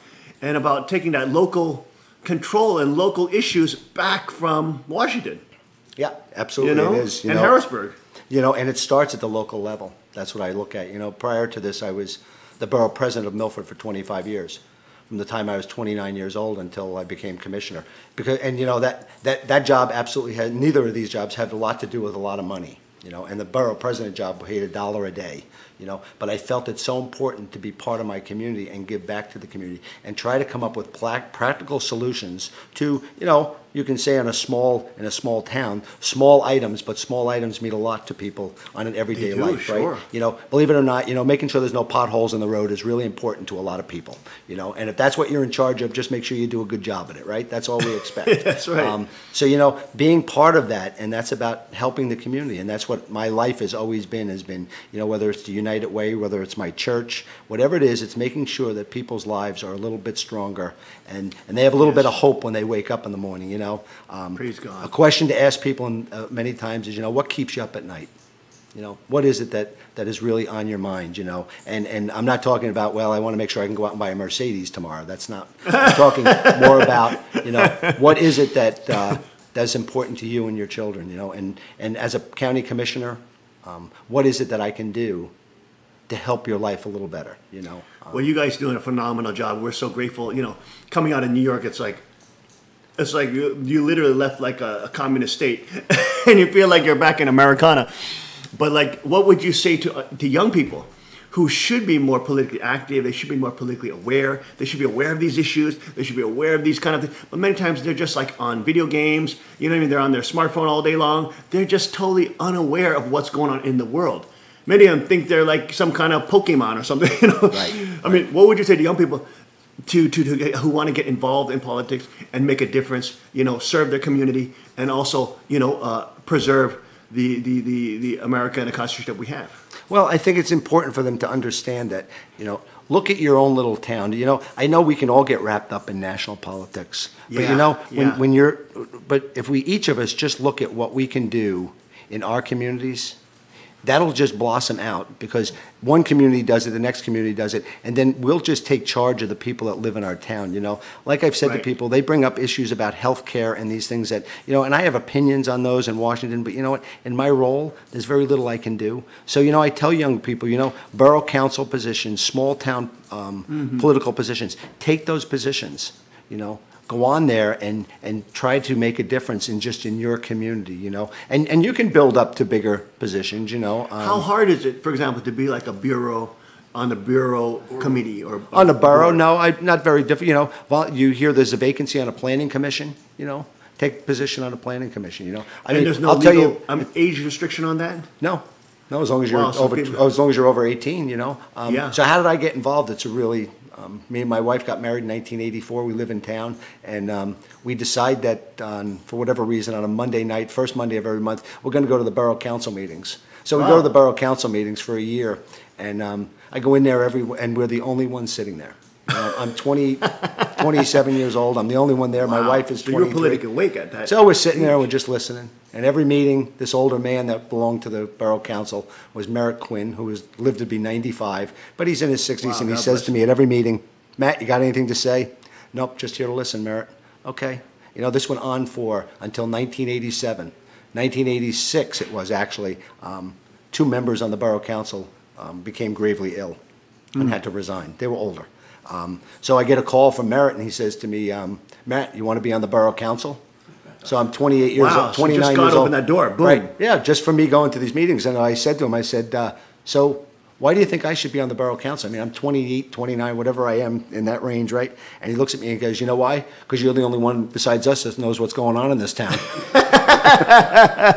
Because I took the effort to go to the meeting and just sit there and listen. And his, Wow, that's an his then inspirational story. his next piece of advice to me was the Wow. sage advice. Looked at me and I said to him, I said, "Well, what do I do? I mean, I'm going to go sit up on the front of this board." And he says, "Here's what you do. For the first year, I want you to sit up there, keep your mouth shut, and listen." And I took his advice, and 3 years later, I was the chairman of the board, and I sat at that Wow. position for 25 years. So he that's gave amazing. sage advice, because too many times we all don't listen, right? We're too busy Yeah. thinking about the next thing we're going to say instead of sitting there and just hearing what people have to say. Wow. Right. County Commissioner Matt Osserberg. It's so amazing. What an amazing story. What an inspirational advice right there. Sage wisdom right there. Sage wisdom from a patriot right there. Young people, get out, get active. Just show up at your meetings. I mean, it's simple as that, right? Yeah. And then God opens the doors. God does open the doors for a God lot of opens things. the doors. Yeah. And God is good. God has been good to you, hasn't he? God has been extremely good, and how things in your life make you build your faith even stronger. Yeah. I'll share with you that 2 years ago, coming up this Christmas, I was diagnosed with cancer. Oh, wow. And talk about a wake-up call, right? Talk Wow. about something that makes you realize how your life can be gone in a flash, But it also Really, woke me and wow. my wife up to believe how much stronger our belief in God is, and Yes, how much yes. we appreciate everything in this world, and that it can be taken away in a flash, Wow. Thank God we went to the right doctors. Good, good. Again, we came from New York, but I went back to New York. Because, Right. Sloan Kettering is a really amazing place, and they literally saved my life. Wow. So that's Yeah. So, you talk about how you can feel like, you're invincible. Even at 58, I'm invincible, My dad lived to be 89. I got another 30 years. Something like that happens. You sit there in the car by yourself, because I went to the doctor not knowing he was going to diagnose this. Wow. Riding home thinking, oh my God, I got a granddaughter who's just, 2 years old, a year and a half old, what Man. happened, So part of it was risky behavior, smoking cigarettes, don't smoke. I'm truly, that's it, because we all think we're invincible, Oh, I can just Yeah, smoke a yeah. couple of cigarettes here and there, and it came back to wake me up. And it woke me up to the point where that's why I'm so passionate about these things like the stigmas of people and how life is so precious, There's enough that goes on in our lives that can take our lives without us, doing things like addictions and everything, or having people make you think that something is not addictive and it's good for you, Oh, goodness. Which they right. did with cigarettes. Right, and that's what, we'll go back to the opiates, they have made us believe that this stuff, we need this to survive. No, we don't need this to survive. Wow. We don't need it, So God used a tremendous situation in your life to, wow, hey, and positioned you in now being able to bring this issue to light. I mean, you're waking us all up about this thing because we didn't even hear about oxycodone or Narcan, this kind of thing. This is so empowering information for us to understand these real issues. Right. Maybe Yeah, God and is- like I maybe said, God is position you there. to fix it is takes enormous energy Yeah. to really fix. But what I'm trying to just say, there's little things we can do that can certainly make a difference in people's lives. If Narcan saves one person, that's a good thing, right? Especially if you're that one person, or that one person is your son, your daughter, your grandson, or whoever it is, right? That's that important. So why would we make it so much more difficult for people to be able to obtain this stuff, you know? Why should we make it so hard for people to dispose of things so we can get this stuff, this poison, away from our young children? I mean, you read it in the paper, you see that there's accidental overdoses of little 4-year-olds because they get their hands on something, you know? Yeah, because, you know, people are busy, you know, and you know, the child maybe shouldn't have gotten into that, but you know what? We should make this so much easier, and it shouldn't be out there. Yeah. You know? Somebody needs to hold these people responsible. And I expect our people in Washington to do that. And, you know, I'll go back to it. And at least last week, what we heard from President Trump was, I'm going to do this. I'm going to make a stand, you know. Hopefully we continue to go down that. Of course, people criticized that he didn't do it the right way. You know, there's always a good reason to be the critic, you know. Right. Yeah, right. You know, I think that's Theodore Roosevelt who said that. You know, it's easy to be the critic, you know. Well, how about coming up with the solutions instead of just sitting there and throwing the rocks, you know. Exactly. Again, it's easy to throw the rocks, too. Right. And of course, that's happening on the local level. It starts with your commissioners, your bureau counties, that you just go and just attend and go sit with them and get to know the folks who are trying to do their best, especially at the local level, to make society, make our lives better. We thank you so much, Commissioner Ossenberg, for joining us this morning. It's been a real privilege and honor to have you. It's a beautiful, clear day now. There's the morning. Looking over the mountains. There we go. Absolutely beautiful. Beautiful. And of course, we'll see you guys. Everybody else, please stay healthy. Just keep the president in your prayers. Keep our commissioner in your prayers. And of course, in his health, in his body health, his spiritual health, everything. His family, his children, his grandchildren. He's always in our prayers. We thank you for all the work that you're doing. You guys get a lot of grief, you know, from a lot of people a lot of times. But you guys are doing a tremendous job, and we're very grateful. We'll see all of you folks tomorrow, 5 a.m. sharp, on the King's Report. God bless, Godspeed, and may His kingdom come.